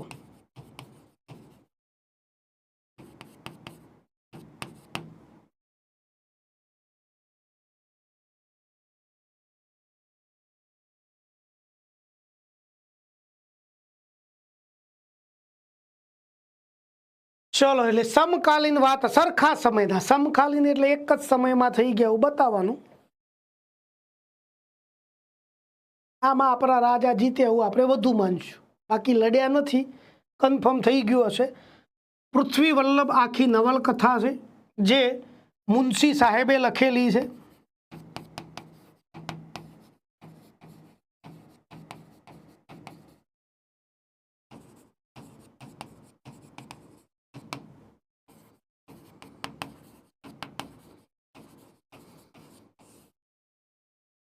કમા મુનશી એના લેખક છે. મુંજ એ મહત્વનું પુરુષ પાત્ર છે એમાં, અને એનો જે પ્રેમ સંબંધ બતાવ્યો છે મૃણાલવતી છે, તૈલપની બેન છે. આમાં મહત્વનું સ્ત્રી પાત્ર કયું છે તો મૃણાલવતી છે ભાઈ. નાયબ ચીટનીસ 2017માં આઈ થિંક, હા, એમાં પૂછાયેલો પ્રશ્ન છે નાયબ ચીટનીસમાં કે મૃણાલવતીએ નીચેની કઈ નવલકથાનું મુખ્ય સ્ત્રી પાત્ર છે. તો આ પૃથ્વી વલ્લભ નવલકથામાં જે મુખ્ય સ્ત્રી પાત્ર આવશે એ છે મૃણાલવતી. પછી એક વખતે તૈલપ જીતી જાય છે ભાઈ, 16 વખત હાર્યા પછી તૈલપ જીતી ગયો. અને તૈલપ જીત્યો તો એવી રીતે કે એને મુંજને ચેલેન્જ આપી. વાર્તાઓ તો એવું કહે છે કે તૈલપને ખબર પડી ગઈ કે મુંજની કુંડરીમાં દોષ છે. જો એ દક્ષિણમાં આ ગોદાવરી નદી ઓરંગીને લડવા જશે ને તો એ હારી જ જશે. તો એટલે એને ચેલેન્જ આપી કે મુંજ ભાઈ, તમે દર વખતે એટલે જીતો છો કે હું તમારા ઉપર આક્રમણ કરું છું, તમને તમારા હોમ ગ્રાઉન્ડનો ફાયદો મળે છે. તાકાત હોય તો મને મારા પ્રદેશમાં આવીને હરાઈ જાઓ. મુંજને ખબર છે કે આવું કુંડરીમાં તો જ્યોતિષ ના પાડીને ગયા છે એને, છતાં એક યોદ્ધા તરીકે ચેલેન્જ ના સ્વીકારે તો જીવતે જીવ મર્યા જેવા કહેવાય. એટલે મુંજ લડવા ગયો ને એમાં હારી ગયો. તૈલપે એને બંદી બનાવી દીધો. એ બંદી બન્યો તો રાજ્યમાં તો મુંજની વાહવાહીની વાતો હતી. પૃથ્વીરાજ ચૌહાણને ભલે મહેમૂદ ગોરી બંદી બનાવીને લઈ ગયો, પણ મહેમૂદ ગોરીના રાજ્યમાં તો સાહેબ પૃથ્વીરાજ ચૌહાણની વીરતાની જ વાતો હોય કે આપણા સુલતાને તો ગદ્દારી કરીને પકડ્યો છે ને, બાકી આ તો શેર છે ને, બબ્બર શેર છે ને, એવી વાતો થતી હોય. એટલે જીત્યા પછી એ સાલું હાર્યા જેવું લાગે. એટલે તૈલપના રાજ્યમાં જ મુંજની બધી બહાદુરીની વાતો કે આજે પકડાયો છે ને, આમ છે ને, તેમ છે ને, ફલાણું ઢીકણું. એટલે તૈલપની બેનથી રહેવાયું નહીં મૃણાલવતી કે એવો કેવો છે ભાઈ આ મુંજ. જોવા માટે ગયા જેલમાં. જેલમાં ગયા ને તો બધી આમ એમને બધું જેટલો અંદર મનમાં બળાપો હતો ને બધો ઠલવ્યો મુંજ ઉપર. બધા અપશબ્દો કહ્યા, પણ મુંજે કોઈ રિપ્લાય જ ના આપ્યો. એટલે મજા ના આવે લડવામાં, સામે બોલવું જરૂરી છે. એકલા બોલીએ ને સામેવાળું પાત્ર કશું બોલે જ નહીં તો પછી પેલું લે કચૂકો લાય કચૂકો વાળી ભાવના થાય જ નહીં. એટલે પહેલાં તો પછી મજા ન આવી મૃણાલવતીને. બીજા દિવસે ગયા પછી તો બોલીને એમને હવે જે મંદરમાં ગુસ્સો હતો ને બધો શાંત થયો. પછી વાતચીતો વધીને વાતચીતોમાં પ્રેમ થયો એમને મૃણાલવતીને મુંજ જોડે.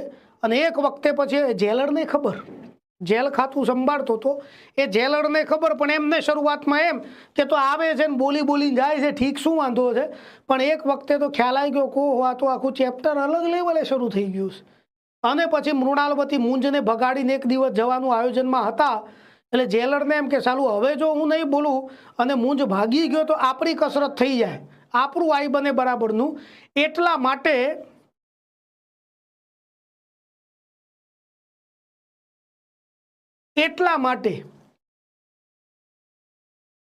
એ જેલરે વાત કરી દીધી તૈલપને. તૈલપે રંગે હાથે પકડ્યા મૃણાલવતી અને મુંજને. એ પકડાઈ ગયા. હવે એટલે પકડાય એટલે ખ્યાલ આવ્યો તૈલપને કે આખું રાજ્ય તો ઠીક, મારી બેન પણ આના પ્રેમ સંબંધમાં છે. એટલે દુશ્મન તો હાર્યો નથી, જીત્યો જ છે. પછી એને આખા ગ્લેડિયેટરનું મેદાન ના આવે, બધા ફરતે બેઠા હોય ને વચ્ચે મેદાન હોય, ત્યાં બધાને ભેગા કર્યા અને હાથીઓને ભાંગ પીવડાયો, ગાંડા કર્યા હાથીઓને.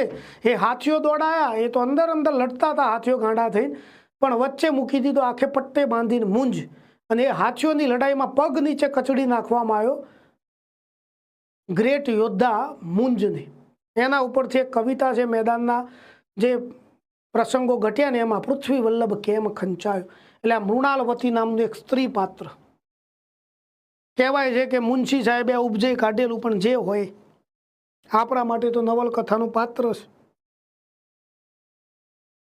ચલો, એટલે બધું ઓકે ચાલતું હતું ભાઈ. હવે મુર્રાદના જીવનમાં ત્યાં તો એક સમાચાર હવે આયા કે ભાઈ દક્ષિણ ગુજરાત લાટ પ્રદેશનો એક રાજા છે બારપ અથવા તો દ્વારપ, એ પાટણ જીતવા માટે નીકળ્યો છે. સામેથી બાધા લઈને નીકળ્યો છે કે હું પાટણ જીતી જાઉં એમ કરીને નીકળ્યો છે.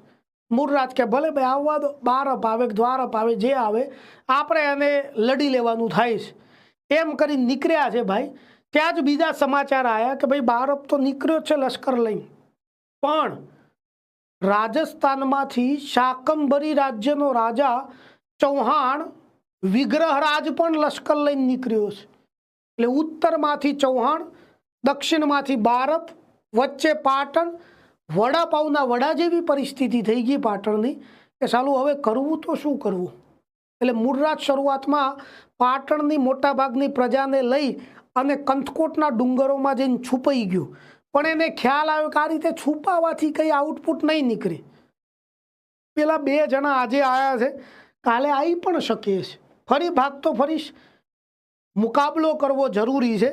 તો એને પોતાના દીકરા ચામુંડરાજને કીધી વાત કે બેટા હવે પબજી રમવાનું બંધ કરો, યુદ્ધનો માહોલ તૈયાર થઈ ગયો છે, એટલે તું લશ્કર લઈ અને બારપની સામે લડવા જા, હું પેલા ચૌહાણની સામે સંધિ કરવા જાઉં. કે પપ્પા આપણે 2 અડધું અડધું કરી દઈએ ને લશ્કર, અડધું તમે લઈ જાઓ. કે ના ના, એમાં તો પછી 2 નહીં 22 બગડે આપણા, એટલે તું જીતી જા, હું સંધિ કરું, તું જીતી શકીશ, પેલાની સામે સંધિ હું કરી શકીશ. એમ કરી અને ચેપ્ટર 2 હાથમાં લીધા. બારપની સામે સરસ્વતી નદી સાબરમતી નદીના દક્ષિણ કિનારે જીતી ગયો ભાઈ ચામુંડરાજ, અને મુર્રાજે પેલા જોડે સંધિ પણ કરી લીધી. 2 કેસ એને હેન્ડલ કરી લીધા બહુ જ સારી રીતે. એટલે 2 ચેપ્ટર ધ્યાન ઉપર લો આમાંથી. હવે 5મા નંબરનો જે કેસ છે ને ભાઈ, એ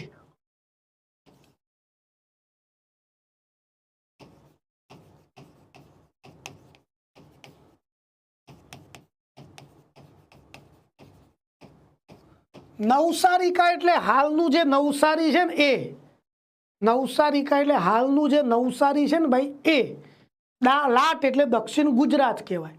8મી 9મી સદીથી દક્ષિણ ગુજરાત માટે લાટ શબ્દ ઉપયોગમાં લેવાતો હતો. તો નવસારીકાના રાજા બારપને મુરરાજના પુત્ર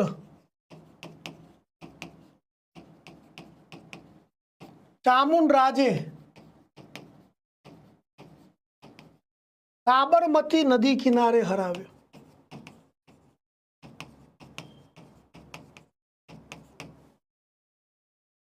ચામુંડરાજે વાત કરી પપ્પા હું ખાલી પબજી નથી રમી ખાતો, હું ભૂકાએ કાઢું છું, હું ભૂકા પણ કાઢું છું.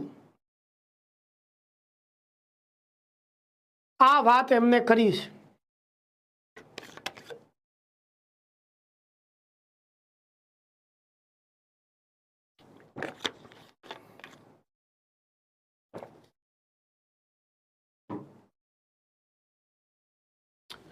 ચલો ક્લિયર મિત્રો આ વાત. અને સામે પક્ષે શું થયું તો પેલા જોડે સંધિ કરી લીધી. શાકંભરી જે રાજસ્થાનમાં આવશે,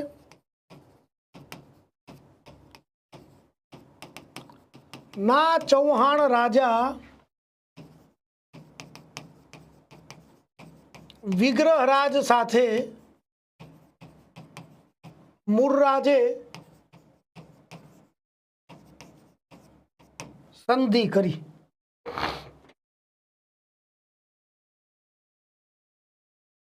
આવું કામ થયું.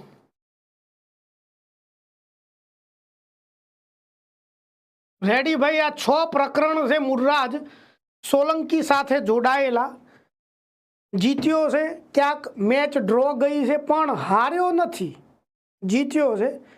ક્યાંક મેચ ડ્રો ગઈ છે, પણ ભાઈ આપણો હાર્યો નથી. આટલો વિષય વસ્તુ તમારે ધ્યાન ઉપર રાખવાની છે. ક્લિયર આ વાત મુરરાજ સોલંકી વિશે? ચલો, બાકી મુરરાજ સોલંકીએ કરાયેલા કાર્યોમાં એને સિદ્ધપુરમાં એક રુદ્ર મહાલય શરૂ કરાવડાયું.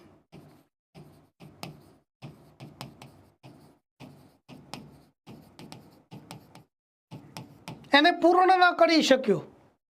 પૂર્ણ કરશે પછી સિદ્ધરાજ જયસિંહ. સમય સંજોગોને ધ્યાનમાં રાખીને એનું આયોજન બહુ મોટું હતું, તો પછી એને પૂર્ણ કરી શક્યો નહીં. રુદ્ર મહાલય શંકર ભગવાન સાથે જોડાયેલું એક અદ્ભુત મંદિર. આ મુરરાજ સોલંકીએ આ રુદ્ર મહાલય બનાવવાનો વિચાર મહારાષ્ટ્રમાં ઇલોરાની ગુફાઓમાં એક કૈલાસ મંદિર છે એના ઉપરથી લીધો છે. એના ઉપરથી વિચાર એને લીધો હતો. રુદ્ર મહાલય બનાવવાનો વિચાર ક્યાંથી લીધો? કૈલાસ મંદિરમાંથી. ઇલોરાની ગુફા નંબર 16 મહારાષ્ટ્ર, ત્યાંથી લીધો છે. ભાઈ કોણે બંધાવ્યું હતું આ કૈલાસ મંદિર? ઇલોરાની ગુફા નંબર 16માં કૈલાસ મંદિર કોણે બંધાવ્યું? જો ખ્યાલ હોય તો. બાકી કંઈ આપણે આમ પંચાયતના સિલેબસમાં લગભગ નહીં હોય આ બધી વાત. પંચાયતના સિલેબસમાં લગભગ આ બધી વાત હશે નહીં.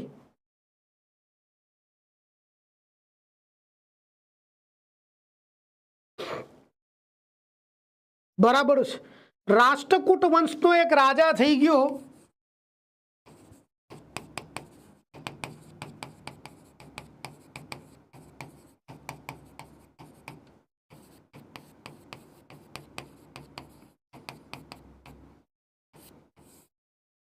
કૃષ્ણરાજ પહેલો. એને બંધાવ્યું છે આ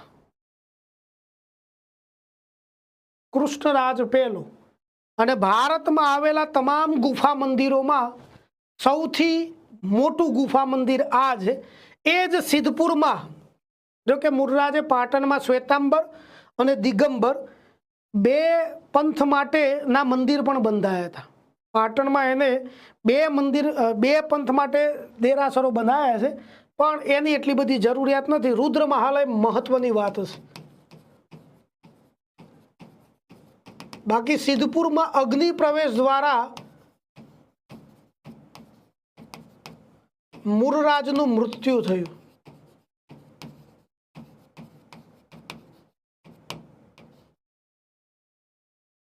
મુરરાજનું અવસાન થયું અગ્નિ પ્રવેશ દ્વારા. આ એક જ પથ્થરમાંથી બનેલું મંદિર છે. ટોપ ટુ બોટમ એની કોતરણી થઈ હતી. એ પથ્થરને ઉપરથી કોતરતા કોતરતા નીચે સુધી આવ્યા હતા. એટલે બહુ અદ્ભુત કોતરણી કહેવાય એની. નોર્મલી શું છે, બોટમથી ટોપ સુધી જવાનું હોય કોઈ બાંધકામમાં, એ લોકો ટોપ ટુ બોટમ આવ્યા છે.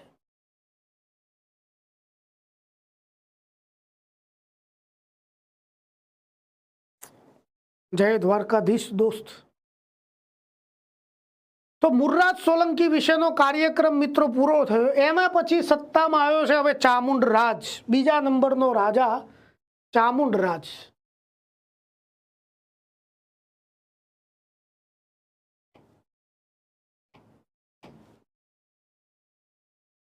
મુરરાજનો દીકરો છે.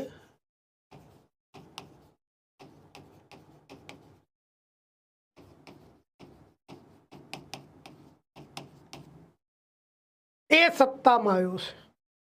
એ સત્તામાં નહોતો આવ્યો એ પહેલા જ્યારે રાજકુમાર છે એ વખતે એને એક ચેપ્ટર અગ્નિ પ્રવેશ એટલે અગ્નિ પ્રવેશ,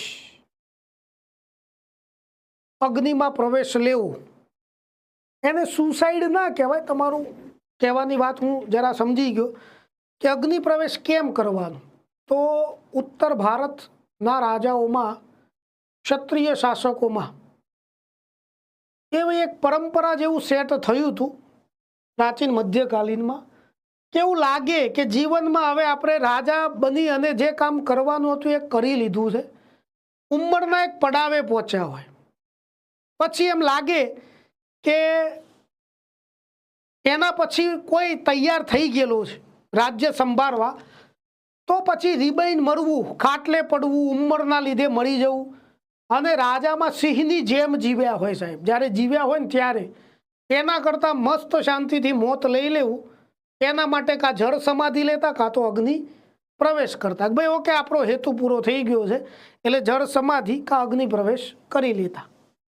પછી તો એમ તો રાજસ્થાનના ઉત્તરનો પ્રદેશ જે બિકાનેર વાળું છે એ પંજાબ હરિયાણાવાળા વિસ્તારમાં, હાલના પાકિસ્તાન પંજાબમાં એવા પ્રાચીન મધ્યકાલીનમાં એવા રાજપૂત શાસકો થઈ ગયા, જે વિસ્તારોમાં એવી પરંપરા થઈ ગઈ હતી કે જો આપણે કોઈ એક રાજાની સામે સતત 2 યુદ્ધ હારી જઈએ, પહેલું હાર્યા કોઈ ભૂલ હશે સુધારી શકાય, પણ બીજા યુદ્ધમાં એ સતત હારી જઈએ તો ઘણા રાજાઓએ અગ્નિ પ્રવેશ કરી લીધો છે કે તો કે હું રાજા તરીકે યોગ્ય છું નહીં. તો આ અગ્નિ પ્રવેશ, જળ સમાધિ, પણ એને સુસાઇડ તરીકે આપણે ગણીએ નહીં.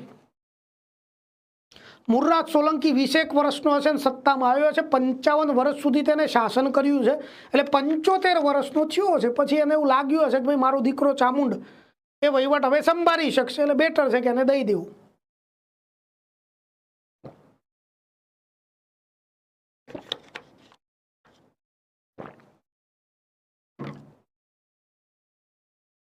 ચામુંડ રાજ સત્તામાં આવ્યો એ પહેલા એ થોડો ગાજો તો છે જ, પણ સત્તામાં આવ્યા પછી સમસ્યાઓથી ઘેરાઈ ગયો બિચારો. એને કુદરતી એવી પરિસ્થિતિના સામના કરવા પડ્યા. એને એક ગંભીર રોગ છે. એ સતત કામ કરતો, વધુ પડતું કામ કરતો એટલે એનું શરીર છે ને પછી ફફડવા માંડતું અને એ રોગ ધીમે ધીમે વકરતો જ જતો. એવી પરિસ્થિતિ આવવા લાગી હવે કે સિંહાસન ઉપર બેઠો હોય ને તો એ સાહેબ ધ્રુજતો રહેતો હોય. આના લીધે એ પોતે ડિપ્રેશનમાં રહેતો કે ભાઈ મને કોઈ શું વિચારતું હશે, મારા વિશે શું જજમેન્ટ, આવું થાય જ. અને એનું કોઈ સોલ્યુશન નહોતું. આના લીધે વહીવટમાં વિપરીત અસરો પડતી હતી. એટલે ચામુંડરાજની બહેન ચાચીણી દેવીએ સલાહ આપી કે ભાઈ તમે સત્તા છોડી દો, 3 દીકરા છે, વલ્લભ જે તમારો મોટો દીકરો છે એ કેપેબલ છે, એને તમે વહીવટ સોંપો, તમે પડદા પાછળના ખેલાડી થઈ જાઓ, વલ્લભને બધું સમજાવતા જાઓ, કંઈ ભૂલચૂક હોય તો તમે તો છો જ, પણ આ રીતે ડિપ્રેશનમાં વહીવટ કરશો તો મજા આવશે નહીં. ચામુંડરાજને વાત યોગ્ય લાગી તો દીકરા વલ્લભને રાજ સોંપી અને કાશીની યાત્રા કરવા માટે નીકળ્યું કે ચલો એકાદું યાત્રા આપણે કરતા આવીએ. પેલું મનમાં હોય ને કે જે પણ કંઈ આ તો નડતું હોય કે વગેરે વગેરે, એમ કરીને નીકળ્યા. તો એ સમયે ઉજ્જૈન માળવામાં મુંજ પછી એનો ભાઈ સત્તામાં હતો સિંધુરાજ, અને આ પરમારોને અને સોલંકીઓને કંઈ સંબંધો સારા હતા નહીં. ભલે બાથંબાથી નહોતી તે, પણ સંબંધ ઠીક છે, સરહદી વિવાદો ચાલતા જ રહેતા હોય. એટલે આવા કેસીસમાં એ સિંધુરાજને સમાચાર મળ્યા કે ભાઈ આ પેલો રાજા ચામુંડરાજ નીકળ્યો છે કાશી બાજુ, તો લાવો થોડી મજાક મસ્તી થઈ જાય. એને પોતાની ટુકડી લઈને માણસો મોકલ્યા, ખુદ ગયો. ચામુંડરાજને એને આંતરે રોક્યો અને એના જોડે અપમાન કરીને એને પરત કર્યો, ટપલી દાવ કરી નાખ્યો છે. છત્ર આદિ પાડીલ છીનવી લે, ટૂંકમાં અપમાન કર્યું ભાઈ, અને એને પરત મોકલ્યો. એટલે ચામુંડરાજે પરત આવી અને વલ્લભરાજને વાત કરી કે બેટા મારું અપમાન થયું છે, તારે બદલો લેવો જોઈએ. તો વલ્લભરાજ લશ્કર લઈને નીકળી ગયો ઉજ્જૈન તાત્કાલિક, કશું રાજકીય બાબતોનો વિચાર કર્યા વગર. ભાઈ ના ચાલે, બાપનું અપમાન છે એટલે બરાબર છે એમ કરીને નીકળ્યો. પણ અધવચ્ચે એ બીમાર પડી ગયો સાહેબ, લાજ ઘેરાઈ કે રાજા તો ગુજરી ગયા. શું થયું કે સીતરામાની કૃપા. તો એમ કરીને સોલ્યુશન આવ્યું છે. વલ્લભરાજ ગયો, ચામુંડરાજે પછી દુર્લભને સત્તા સોંપી અને એને પણ નર્મદા નદી કિનારે જઈ અને કોઈ કહે છે જળ સમાધિ કે અગ્નિ પ્રવેશ, કઈ દવા પીને મરી ગયા એ જરૂરી નથી, મરી ગયો એ બિચારો જરૂરી છે. એટલે એને નર્મદા નદી કિનારે પછી એનો દેહ ત્યાગ કર્યો છે. તો આ રીતે આની વાત. આમાં કંઈ એવું બીજું તો શું આવે? કયો સોલંકી રાજા ફફડાટ અનુભવતો હતો એવો તો પ્રશ્ન ના હોય. ડન.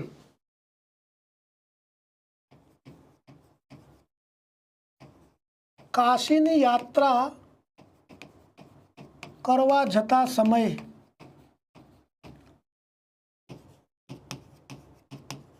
માળવાના પરમાર શાસકે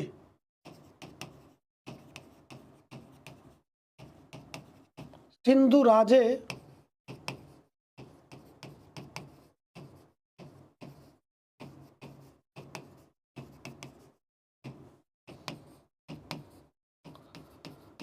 ચામુંડરાજ અને સિંધુરાજને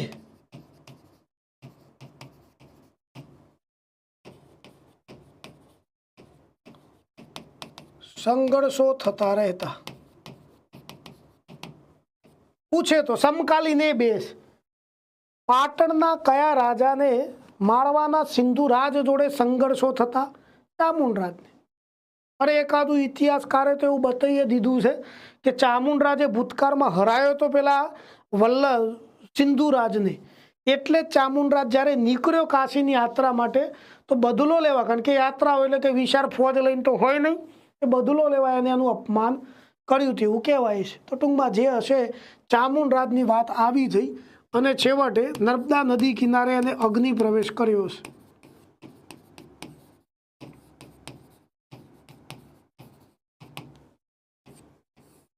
ચાંદોદની નજીકમાં.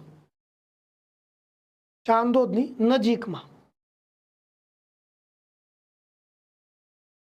તો ક્લિયર છે ભાઈ. હવે આ વાત ચામુંડરાજની. ચામુંડરાજ પછી સત્તામાં આવ્યો છે એનો દીકરો, એ મરી ગયો પછી નહીં પણ જીવતો તો ને સત્તામાં તો છે જ, વલ્લભરાજ.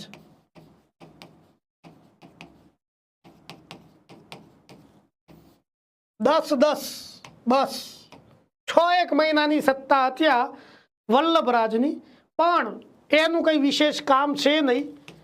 શીતળાના રોગના લીધે આનું મૃત્યુ થયું છે. રસી નહોતી ને એ વખતે, નહીં તો બચી જતો પાછો. શીતળાની રસીની ગટપડી લાગે છે, નહીં તો એ વખતે જો શોધાઈ ગયું હોત તો મજા આવી જતી, આપણો ભાઈ બચી જતો.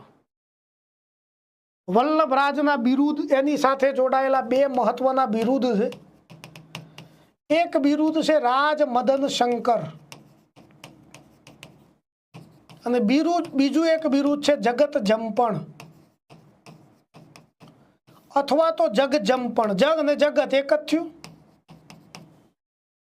જગત જંપણ અથવા તો જગ જંપણ, આવા એના બિરુદ છે ભાઈ. જગત જંપણનો મતલબ એવો થાય કે જે લડવા માટે હંમેશા તત્પર રહેવા વાળો વ્યક્તિ, કે એના પપ્પાનું અપમાનની વાત આવી તો લશ્કર લઈને નીકળી ગયો ફટ કરતો, શું કરી સ્ટ્રેટેજી બનાવું, કશું જ નહીં, લડી જ લેવાની વાત છે. તો વલ્લભરાજ પછી સત્તામાં આવ્યો છે ભાઈ હવે દુર્લભરાજ.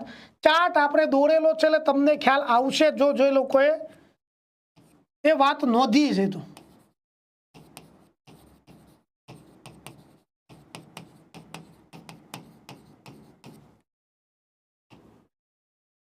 દુર્લભરાજ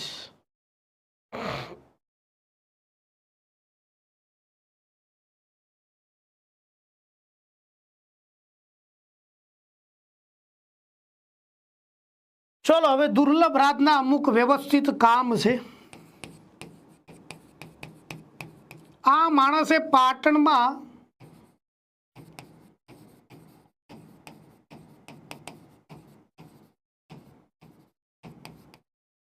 દુર્લભ સરોવરનું નિર્માણ કરાવડાવ્યું છે.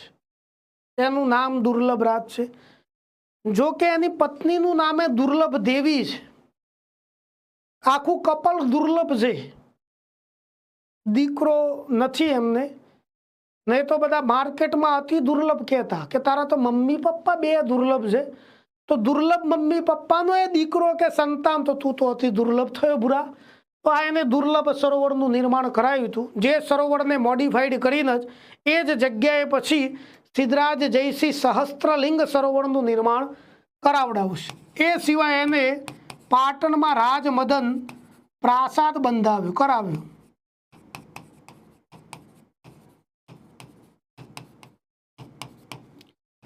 રાજમદન પ્રાસાદ કરાવડાયો છે. એના ભાઈના નામ ઉપરથી રાજમદન પ્રાસાદ, નાના મંદિર જેમાં શિખર ને એવું બધું ના હોય.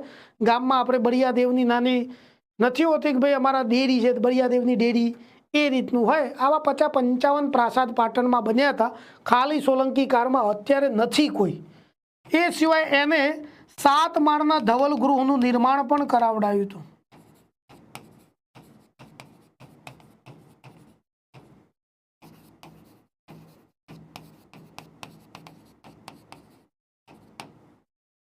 બધું પાટણમાં છે. 3 વિષય વસ્તુ દુર્લભરાજની છે ને મિત્રો, એ પાટણમાં છે. ત્રણે ત્રણ વિષય વસ્તુ પાટણમાં જ છે. એમાં મહત્વની બાબત છે દુર્લભ સરોવર. દુર્લભ સરોવર એ મહત્વની બાબત છે. તો આ દુર્લભ રાજનો સમય 12 વર્ષનો છે અને એમાં અમુક ચર્ચામય વાતો પણ છે. વાત હવે થવાની આપણી સોરઠ પ્રદેશની, જુનાગઢ રાજ્યની. એ દિશામાં જઈએ તો જરા વિચારીએ.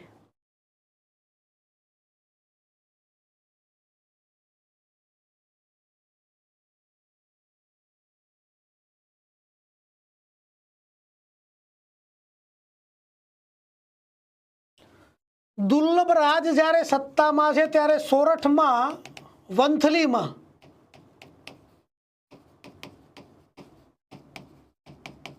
ચુડાસમા શાસક છે રાડિયાસ અથવા તો રાડયાસ. દયાસ, ડયાસ, દિયાસ, ડિયાસ બધું ચલવી લેજો. તો રાદયાસ સત્તામાં છે ભાઈ સોરઠ વંથલીમાં. હવે બધી અલગ અલગ વાતો તો આપણી આમાં હોય જ છે. એક મત મુજબ દુર્લભ રાજના રાણીઓ, એમની રાણી દુર્લભ દેવી પોતાની સખીઓને દાસીઓને લઈ દામોદર કુંડ અને જૂનાગઢના પવિત્ર કુંડના સ્નાન કરવા માટે ગયા. એ વખતે સોરઠ રાજ્યના અધિકારીઓએ એમના જોડેથી પવિત્ર સ્નાન કરવાનો વેરો લીધો. એટલે રાણીઓ પાટણમાં આવી તો એમને ફરિયાદ કરી દુર્લભ રાજને કે પાટણપતિની રાણી જોડેથી વેરો લેવામાં આવ્યો. આ તો ના જ ચાલે. આના લીધે નાખુશ થયેલા દુર્લભ રાજે સોરઠ ઉપર આક્રમણ કર્યું. સોરઠ ઉપર આક્રમણ કર્યું અને એ આક્રમણમાં એ રાદયાસને જલ્દી હરાઈ નહોતો શકતો. ઉપરકોટનો કિલ્લો જૂનાગઢ છે ભાઈ, એને જીતવું એ કંઈ ચણા મમણાના ખેલ નથી. એટલે એ જલ્દી હરાઈ ન શક્યો. આપણી એક મત મુજબ આવા અલગ અલગ વાતો હોઈ શકે. આવી વાતમાં એને પછી હવે આ દયાસનું શું કરવું એ કંઈ સૂઝતું નહોતું. એટલે એને એક વખતે એક ચારણ મળ્યો, બિજ્જલ નામનો એક ચારણ. એ બિજ્જલ ચારણને એને આખી વાત આ રીતે કરી અને એને ફોસલાયો અથવા તો એની મજબૂરીનો ફાયદો ઉઠાયો અને એમ કરી અને ચારણને મોકલ્યો દયાસના દરબારમાં. એ ચારણે દયાસની વાહવાહીની બધી વાતો કરી, આમ છે તેમ છે. રાજા ખુશ થયા. રાજાએ કીધું કે ચારણ માગે હું તને આપી દઉં. ચારણ કે રાજા કંઈ જોઈતું નથી પણ કે ખાલી હાથે તું જઈ ના શકી. કે રાજા જોઈએ છે પણ હું માગું એ તમે મને દઈ નહીં શકો. એટલે કે મેં વચન આપ્યું છે. રાજ આજ્ઞાની વાત થઈ. હવે આ તો જો વચન ના પાડી શકું ને તો પછી હું રાજા શું કામનો. એમ કરીને દયાસે વાત કરી કે શું માગવું છે બોલ તારે. તેમને કીધું કે રાજા તમારું માથું, રાજા તમારું માથું જોઈએ છે. એટલે રાજા હસી પડ્યો કે ચારણ આ તારી માગણી તો હોય નહીં, બોલ આખી વાત શું છે. એટલે આખી વાત એમને કરી છે કે ભાઈ આવી આવી વાત છે દુર્લભ રાજને વગેરે વગેરે. ઓહો કે દયાસ કે ગજબ ભાઈ, એક દુશ્મન માથું મગવા માટે હથિયારનો મતલબ એ નબળો સિદ્ધ થયો. માથું આપી દીધું સાહેબ દયાસે ચારણને. સમાચાર વહેતા થઈ ગયા એટલે દુર્લભ રાજે આ તકનો લાભ લઈ લીધો. રાજા વગરના રાજ્ય ઉપર આક્રમણ કર્યું અને જૂનાગઢનો થોડાક સમય પૂરતો કબજો લઈ લીધો. થોડાક સમય પૂરતો કબજો મેળવી લીધો અને એને નક્કી કર્યું કે ભાઈ આ પેઢીને પૂરી જ કરી નાખો. એટલે હવે કોઈ ટંટો જ ના રહે સોરઠમાં. સોલંકીઓની કાયમ સત્તા રહેશે. એટલે એને એના દીકરાને એમની પત્ની એટલે દયાસના દીકરાને પત્નીને બધાની પાછળ પડ્યા. તો એમની પત્ની એ પોતાના દીકરા રા નવગણને લઈને ત્યાંથી ભાગ્યા અને નવગણને એમને એક દાસીને સોંપી દીધો. દાસીને વાત કરી કે આ નવગણને સાચવજો, ચુડાસમાઓનો એક માત્ર વારસદાર છે. દાસી તો બરાબર છે કે ભાઈ પણ હું એ પકડી જઉં તો એમ કરી અને એમને એ સોંપી દીધો. આહિર સમાજના એક યોદ્ધા દેવાયત બોદરને કે દેવાયતજી તમારે આ નવગણને આશરો આપીને સાચવવાનો છે. તો દેવાયત બોદરે સાહેબ એમના ઘેર રાખ્યો. દેવાયત બોદરને સંતાન બે છે. એક જાહલ જે એમની દીકરી છે અને એક ઉગો, પ્રેમથી આપણે એનું નામ ઉગો જે છે એમનો દીકરો છે. અને નવગણને એમને પોતાના ત્યાં આશરો આપ્યો છે. એટલે રાદયાસ આપણે એવું લખી શકીએ કે સોરઠના ચુડાસમા શાસક રાદયાસને હરાવ્યો. આ પૂછે તો આ રીતે આવશે. બાકી શું થયું, કેવી રીતે થયું, આપણે ઠીક ઠીક સમજ્યા છે. મૂળ તો ડાયરાનો વિષય છે ભૈયા.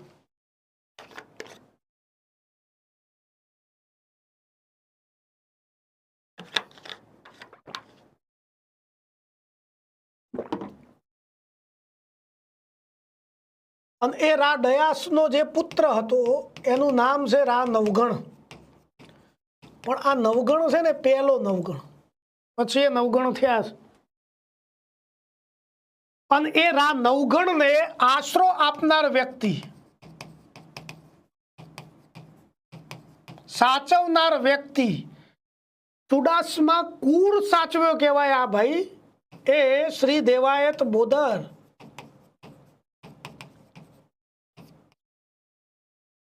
આહિર છે દેવાયત બોદર. પણ વાત કહેતા વાત જાય એમાં દેવાયત બોદરની વાત ધીમે ધીમે પાટણ પતિ સુધી પહોંચી ગઈ કે ભાઈ પાટણના રાજા, તમે એવું માનો છો કે ચુડાસમાઓ પૂરા થઈ ગયા છે? ના, એમનો વારસદારને આશરો આપ્યો છે દેવાયત બોદરે. અને આવી વાત છે એટલે લશ્કર મોકલ્યું ભાઈ. દેવાયત બોદરના ગામના પાદરમાં લશ્કરના માણસો દેવાયત બોદરને બોલાયા કે આવો દેવાયતજી, કે શું છે કે તમે દુશ્મનને આશરો આપ્યો છે, ગદ્દારી કરી પાટણ પતિ જોડે. હવે તો જુનાગઢને બધું પાટણનું થયું અને તમે આવી વાત કરી કે ના ના, પાટણનો દુશ્મન મારો દુશ્મન. મેં આશરો ચોક્કસ આપ્યો છે, પણ મેં એટલે આપ્યો કે હું ન આપતો ને બીજો કોઈક આશરો આપતો અને તમને ન ખબર પડતી તો મેં એવું વિચાર્યું કે યોગ્ય સમયે હું દુશ્મનને પાટણ પતિ જોડે હાજર કરી દઈશ. અરે કે બોલાયા જ છે પાટણ પતિએ તમને, અને દીકરાને લઈને નીકળો ફટાફટ અને તમારા ધર્મ પત્નીને પણ, આહિર રાણીને પણ જોડે લેતા આવજો. મોકલો સંદેશો ઘેર. પાદરમાં જ વાત કરી, સંદેશો ઘેર મોકલો અને એમને બોલાવી લો. કે હું ઘેર જઈને આવું કે ના ના, તમે સંદેશો મોકલો ને એમને ફટાફટ બોલાવી લો, અમે તમને જોડે લઈને જ નીકળશું. દેવાયત બોદરે સંદેશો મોકલાયો. પાટણના એક સૈનિકના હાથો હાથ લખ્યું, રાને રાખીને આવજે, રાને રાખી આવજે. પટની બોલીવાળા ન સમજી શક્યા કાઠિયાવાડી સાઈન્ટીટા કોસ્ટીટાવાળી વાત. દેવાયત બોદરના ધર્મપત્ની પણ એક મહાન સ્ત્રી રહ્યા હશે કે જે આ વાત સમજી ગયા ભાઈ. તો ઓહો, જોરદાર વસ્તુ છે. તો એમને નવગણને ઘેર મૂક્યો, ઉગાને જોડે લીધો. પતિ પત્નીને એમનું સંતાન નીકળ્યા સાહેબ પાટણના દરબારમાં હાજર થયા. દેવાયત બોદર ઉગો આહિર રાણી દરબારની બહાર બેઠા છે. પાટણ પતિએ વાત કરી કે દુશ્મનને તમે કેમ સાચવ્યો છે? અગેન એના એ જ વાત કરી કે તમારો દુશ્મન મારો દુશ્મન, રાજ્યનો દુશ્મન મારો દુશ્મન. તો કે આ દુશ્મન છે તમે માની લીધો છે કે 100% રાજા દુશ્મન છે.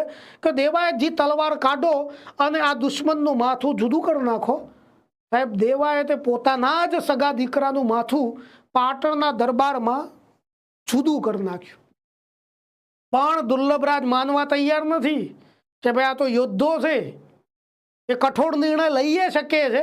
એટલે જ કે મેં તમારા ધર્મપત્નીને બોલાયા છે કે મારા ધર્મપત્ની દરબારની બહાર કે બોલાવો. એ વખતે સામાન્યતઃ સ્ત્રીઓ એ દરબારની વચ્ચે લગભગ ઉપસ્થિત થતી નહીં. જરૂર ન જણાય ત્યાં સુધી ના થાય. આયા આહિર રાણી, સગા દીકરાનું માથું કપાયેલું પડ્યું છે. કોઈ સામાન્ય સ્ત્રી હોય ને ભાઈ એટલે એ ચેપ્ટર ત્યાં પૂરું થઈ જાય. પણ એમને બે પતિ પત્ની બંનેને ખ્યાલ જ છે કે આપણે પાટણમાં જશું એટલે આપણું કંઈ સ્વાગત નહીં થાય.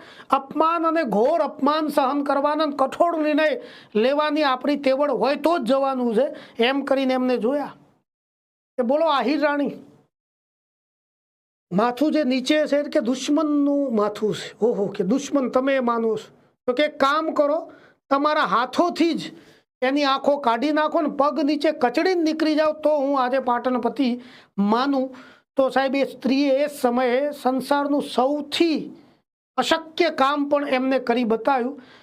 યુટર્ન લીધો, કોઈ દુઃખ પ્રગટ ના કર્યું, પાટણ છોડ્યું, ગામે આયા, દુઃખ પ્રગટ ના કર્યું. ગામે આયા પછી એ સગા સંબંધીઓને પણ સ્ટ્રીક વાત છે, એક આંસુ સાહેબ આંખમાંથી બહાર લાયા નહીં. અને પછી નવગણ એક ઉંમરે પહોંચ્યો તો એ જ સેનાપતિ બન્યા દેવાયત બોદર. લશ્કર તૈયાર કર્યું અને એમને જુનાગઢ ઉપરકોટનો કિલ્લો જીતી લીધો અને ત્યાં પછી રાજ્યાભિષેક થયો રા નવગણ પહેલાનો. એટલે આશરો આપનાર દેવાયત બોદર છે. અને આ જે વાત આપણે સમજાય આ પ્રકારની છે. પછી તો જો કે નવગણે જાહલ પોતાની બેન જે માની ગયો છે અને જાહલની ચિઠ્ઠી સિંધના હાકેમને ઉડાડ્યો છે નવગણે. એટલે નવગણ પણ ગજબનું છે. અડી કડીની વાવ નવગણ કૂવો, જેના જુએ એ જીવતો મૂવો. એ બધું આ આમની સાથે જોડાયેલું છે. પણ ટૂંકમાં આપણે વાત આજે સમજીએ કે ભાઈ દુર્લભ રાજે જુનાગઢના સોરઠના કયા રાજાને હરાવ્યો હતો? તો દયાસને હરાવ્યો છે. નવગણ, દેવાયત બોદર વગેરે વગેરે વાત આવે ને એ થોડી ધ્યાન ઉપર રાખજો. ચલો અહીંયાથી હવે થોડા પાછા આવીએ દેવાયત બોદરથી થોડા આગળ. હવે દુર્લભ રાજની વાત છે. હવે દુર્લભ રાજ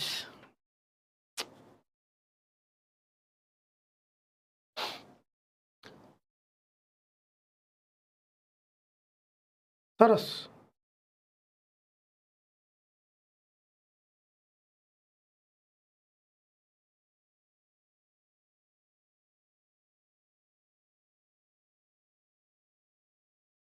હવે આ દુર્લભ રાજ છે ને ભાઈ, એ જૈન ધર્મ પ્રત્યે થોડો વિશેષ અનુરાગી હતો, આકર્ષિત હતો. એને જૈન ધર્મ સ્વીકાર્યો નથી, પણ એને જૈન ધર્મ પ્રત્યે થોડો વિશેષ લગાવ છે.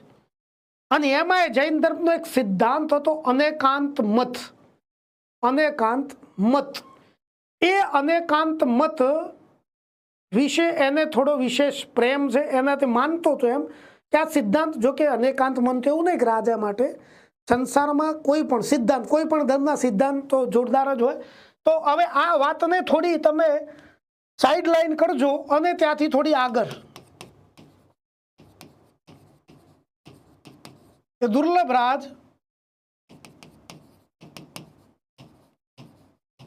જૈન ધર્મના અનેકાંત મત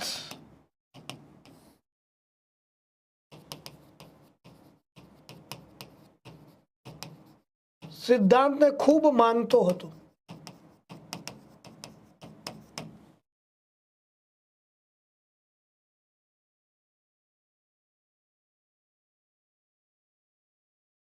શું છે મિત્રો? હવે આ અનેકાંત મત એક એક્ઝામમાં આવે તો પહેલા તો આ એક્ઝામમાં આવે ને અનેકાંત મત એ કયા ધર્મનો સિદ્ધાંત છે અથવા તો વિષય વસ્તુ છે.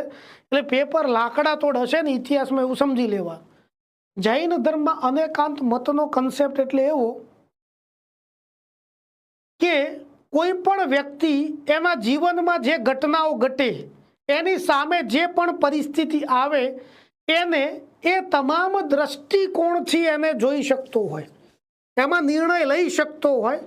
અને આવો ગુણ જો એનામાં હોય તો એ અનેકાંત મત પ્રમાણે આગળ વધી રહ્યો છે એવું કહેવાય છે.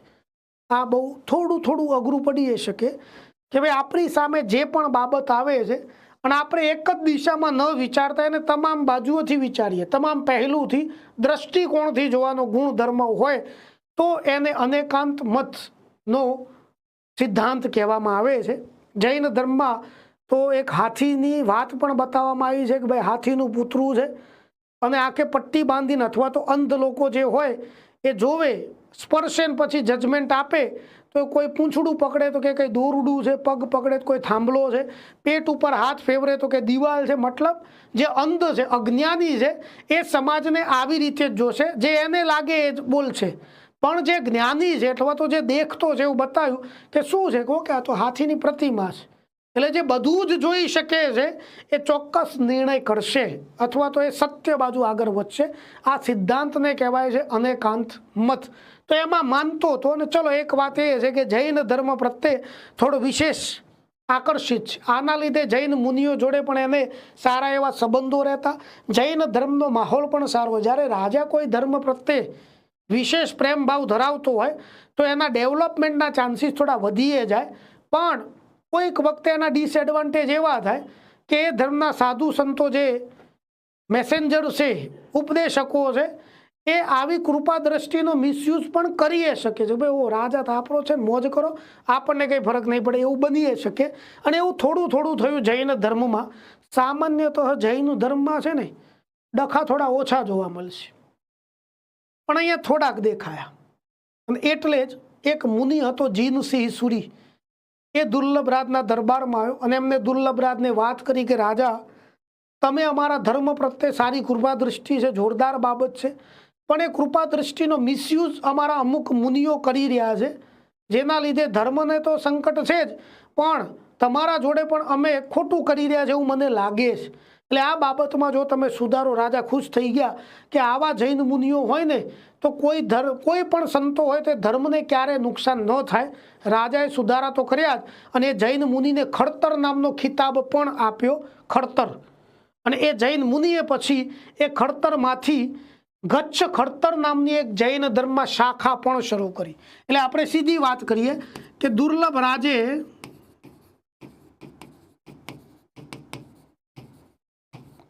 જૈન મુનિ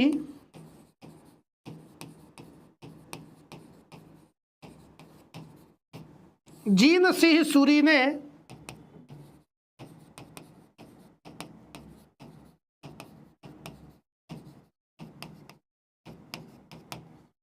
ખડતર નામનો ખિતાબ આપ્યો છે, ખડતર. અને ખડતર નામના ખિતાબમાંથી આ મુનિએ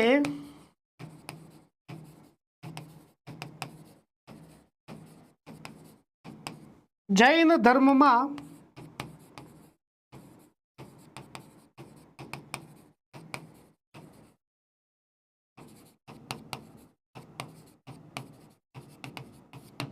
એક શાખા શરૂ કરી છે, ગચ્છ ખડતર.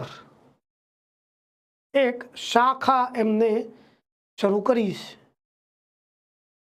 બરાબર ને મિત્રો આ વાત? તો જૈન ધર્મનું સોલંકી કાળ દરમિયાનના વર્ચસ્વની બાબતો આવે તેમાં આવે. એક તો નોર્મલી મોટા ભાગના પ્રકાશનો આ વાત છે ને લખતા નથી હોતા મોટા ભાગે. હવે અત્યારે પાછું શું થઈ ગયું હોય અપડેટ તો ખ્યાલ છે નહીં.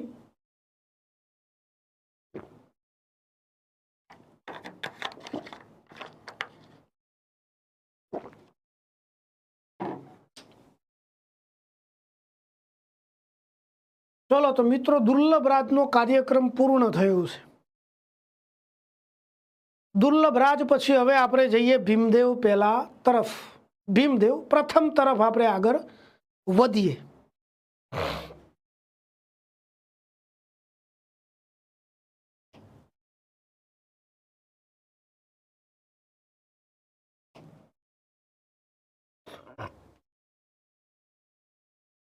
મૂળરાજ, ચામુંડરાજ, વલ્લભરાજ, દુર્લભરાજ. એટલે 5મા નંબરે ભીમદેવ પહેલો.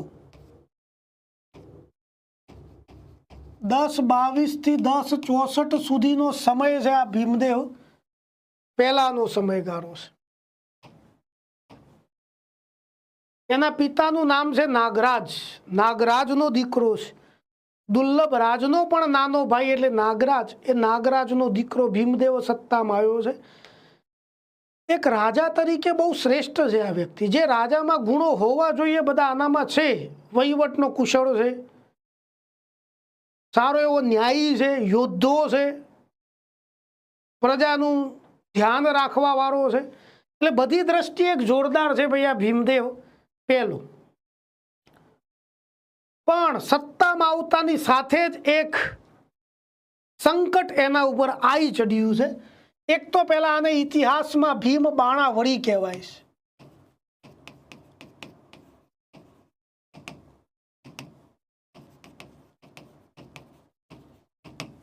ભીમદેવને ઇતિહાસમાં ભીમ બાણાવળી કહેવાય છે. ધનુર્વિદ્યામાં એક તો આ નિપુણ વ્યક્તિ છે.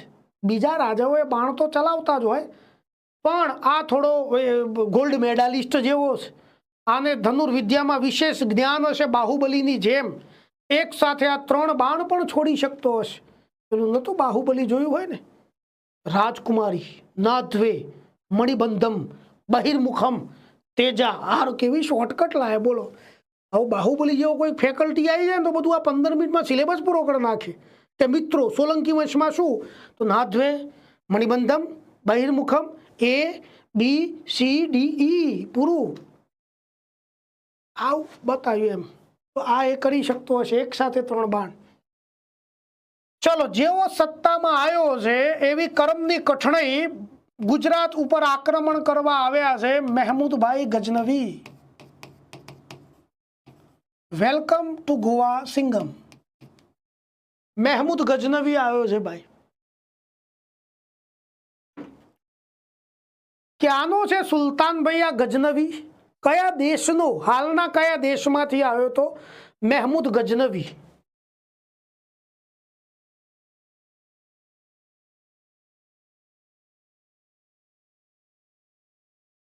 યસ, અફઘાનિસ્તાન।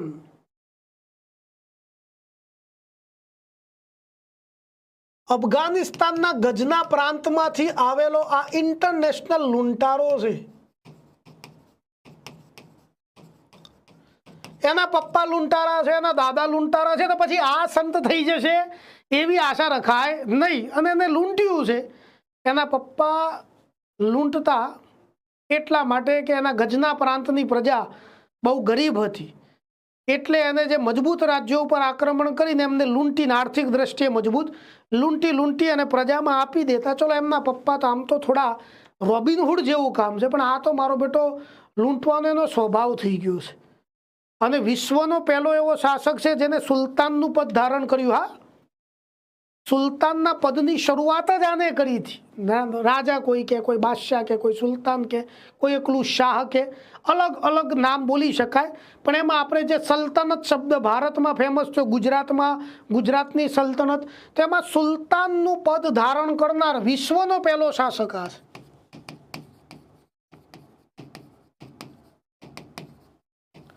સુલતાનનું પદ ધારણ કરનાર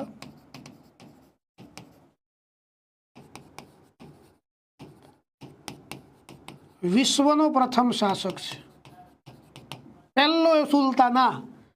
અને પછી છેલ્લો સુલતાન કોણ ભાઈ? આ પહેલો સુલતાન છે, છેલ્લો સલમાન ખાન સુલતાન।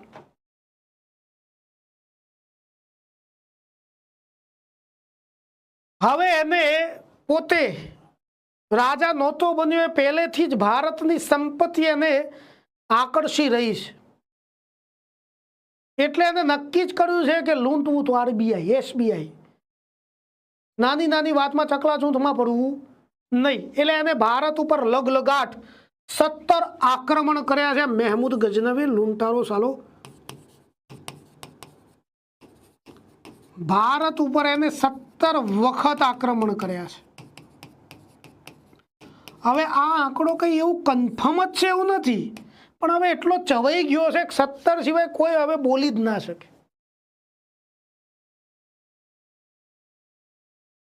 હા, ગજનવી।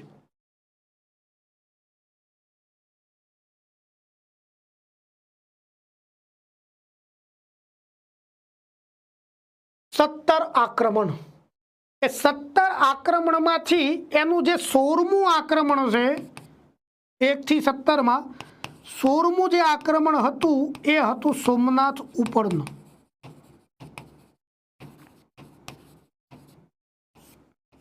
અને આ એના જીવનનું સૌથી મહત્વનું આક્રમણ એના માટે પુરવાર થયું છે। એટલે ઇમ્પોર્ટન્ટ એટલે જ ગુજરાતમાં થયું છે, એટલે આપણા માટે તો ધ્યાન ઉપર લેવાનું જ છે। પણ એના 17માંથી બાકીના 16 એક બાજુ અને સોમનાથનું એક બાજુ રાખો ને તો એ મજબૂત આક્રમણ આને ગણવામાં આવતું। એટલો બધો રૂપિયો સાહેબ સોમનાથ મંદિર જોડે છે, ભવ્ય મંદિર છે ભાઈ સોમનાથ મંદિર। મહેમૂદ ગજનવીને કંઈ સોમનાથ વિશે ખ્યાલ છે જ નહીં, એને સોમનાથ વિશે ખ્યાલ જ નથી। એ તો 15 આક્રમણ થઈ ગયા છે, અને 15 આક્રમણ કરીને દરબારમાં બધી ચર્ચા વિચારણા કરતો હતો ગજના પ્રાંતમાં કે ભાઈ મેં મારા 15 આક્રમણમાં હિન્દુસ્તાનનો પૂરો કરી નાખ્યું। એને રાજા ઉપર આક્રમણ કર્યા। સમ્રાટ હર્ષવર્ધનનો જે કનોજનો વૈભવ હતો એવો વૈભવ આપણે ગજના પ્રાંતોનો લાવે છે। બધા દરબારમાં તો ચંપક આઈટમો બેઠી હોય, જી સુલતાન જી સુલતાન। હવે હિન્દુસ્તાનનો વૈભવ ફીકો પડી ગયો છે, એટલે બાકી બધા તો જી સુલતાન, પણ એક જોરદાર માણસ હોય ને દરબારમાં, એમાં એક હતો અલબરૂની। અલબરૂનીએ વાત કરી કે સુલતાન માફ કરજો, તમે જોરદાર કામ કર્યું છે ગજના માટે, વૈભવ 100% તમારા રાજ્યમાં વધ્યો જ છે, પણ જો તમે એવું માનતા હોય કે તમારા 15 આક્રમણથી ભારતનો વૈભવ ઝાંખો પડ્યો, તો તમે તો ખાલી દરિયામાંથી લોટો પાણી લીધું છે. ભારતનો વૈભવ એ કે તમારા 15 આક્રમણની મોહતાજ નથી. ભારતનો વૈભવ ઘેર ઘેર છે, ગામડે ગામડે જ. કે શું બોલો છો અલબરુની? શું બાકી છે હવે? કે હજુ જોયું શું છે સુલતાન? તમે એમ કે 15 આક્રમણ કરીને રાજાઓને લૂંટ્યા, તો ખાલી રાજાઓના કિલ્લા.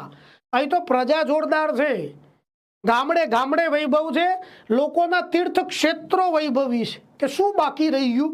એક્ઝામ્પલ આપો કે આ વૈભવ છે, આ વૈભવ છે ને. એ તો ઠીક, મેં ગુર્જર ભૂમિમાં એક પ્રભાસ ક્ષેત્રનું મંદિર, મહાદેવનું કંઈક મંદિર છે એમનું, એના વિશે તો મેં જે સાંભળ્યું છે સુલતાન, કહેવાય છે કે અહીંયા એમનું જે શિવલિંગ છે એ હવામાં તળે છે. આવી વાર્તા ભાઈ આપણી આ હવામાં તળે છે, અને એ એટલે તળે છે કે એની ફરતે, શિવલિંગની ફરતે 5 સ્તંભ છે ગર્ભગૃહમાં. એમાંથી કંઈક જાદુ, આપણી ભાષામાં મેગ્નેટિક ફોર્સ નીકળે છે, એટલે શિવલિંગ.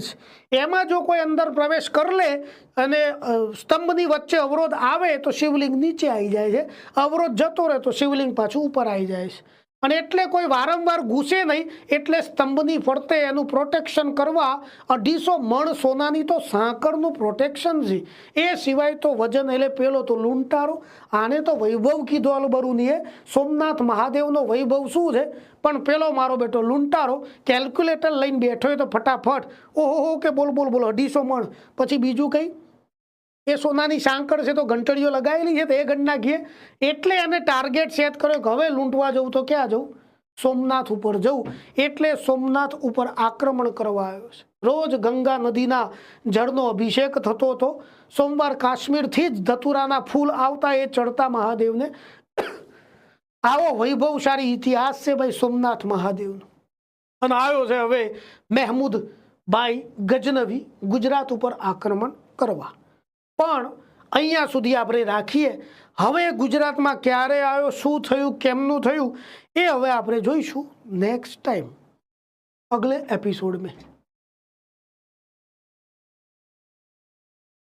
તો આપણું આજનું સેશન મિત્રો અહીંયા સુધી રાખીએ છીએ. હવે તમને કંઈ પણ પ્રશ્ન હોય તો 2-3 મિનિટ હું તમને આપું છું, તો મહેરબાની કરીને જણાવી દેવા નમ્ર વિનંતી. જો કોઈને પ્રશ્ન નથી તો તમે વિદાય લઈ શકો છો. જેને પ્રશ્ન હોય કમેન્ટ કરજો, તો 2-3 મિનિટ તમને આપું છું મિત્રો.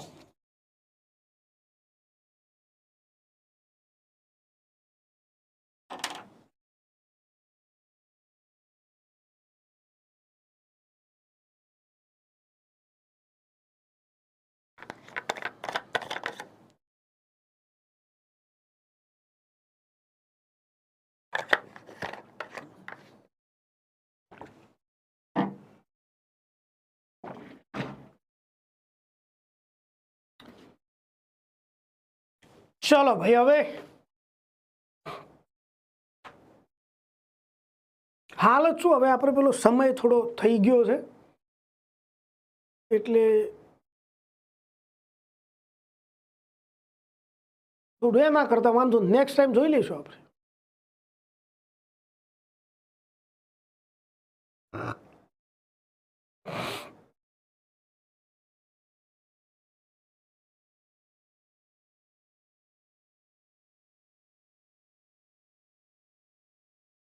ચલો, ઓકે, ડન. Thank you. જે મિત્રો જોડાયા છે એમને થેન્ક યુ વેરી મચ.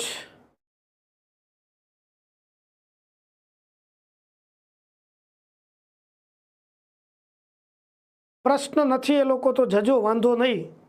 અને તો તમે જશો જ તે. કોઈને પ્રશ્ન છે તો કરો, વાંધો નહીં, ઠીક છે.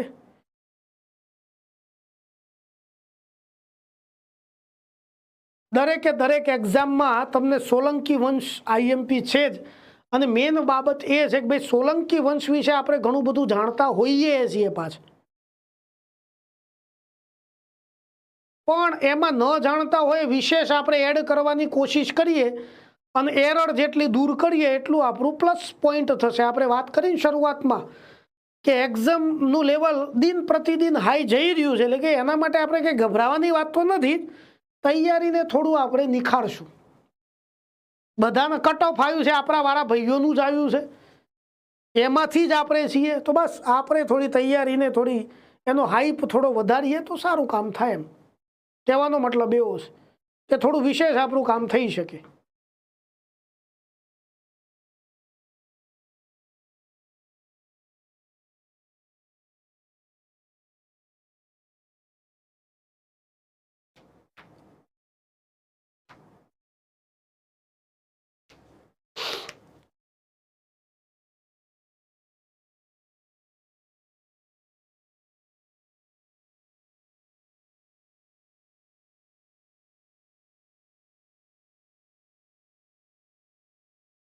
ચલો મિત્રો, તો મળીએ હવે આપણે નેક્સ્ટ ટાઈમ. અહીંયાથી આપણે કન્ટિન્યુ કરશું. અને જે સતત જોડાયેલા છે મને યાદ અપાવજો પાછા કે સાહેબ અહીંયા સુધી આપણે પહોંચ્યા હતા. મિસ્ટર ગજનવી આવી ગયો છે ગુજરાતમાં, હવે આવશે, નીકળ્યો છે, વાર લાગે ને, સમય થાય તો આવવા દઈશું આપણે. ચલો, જય હિન્દ, જય ભારત.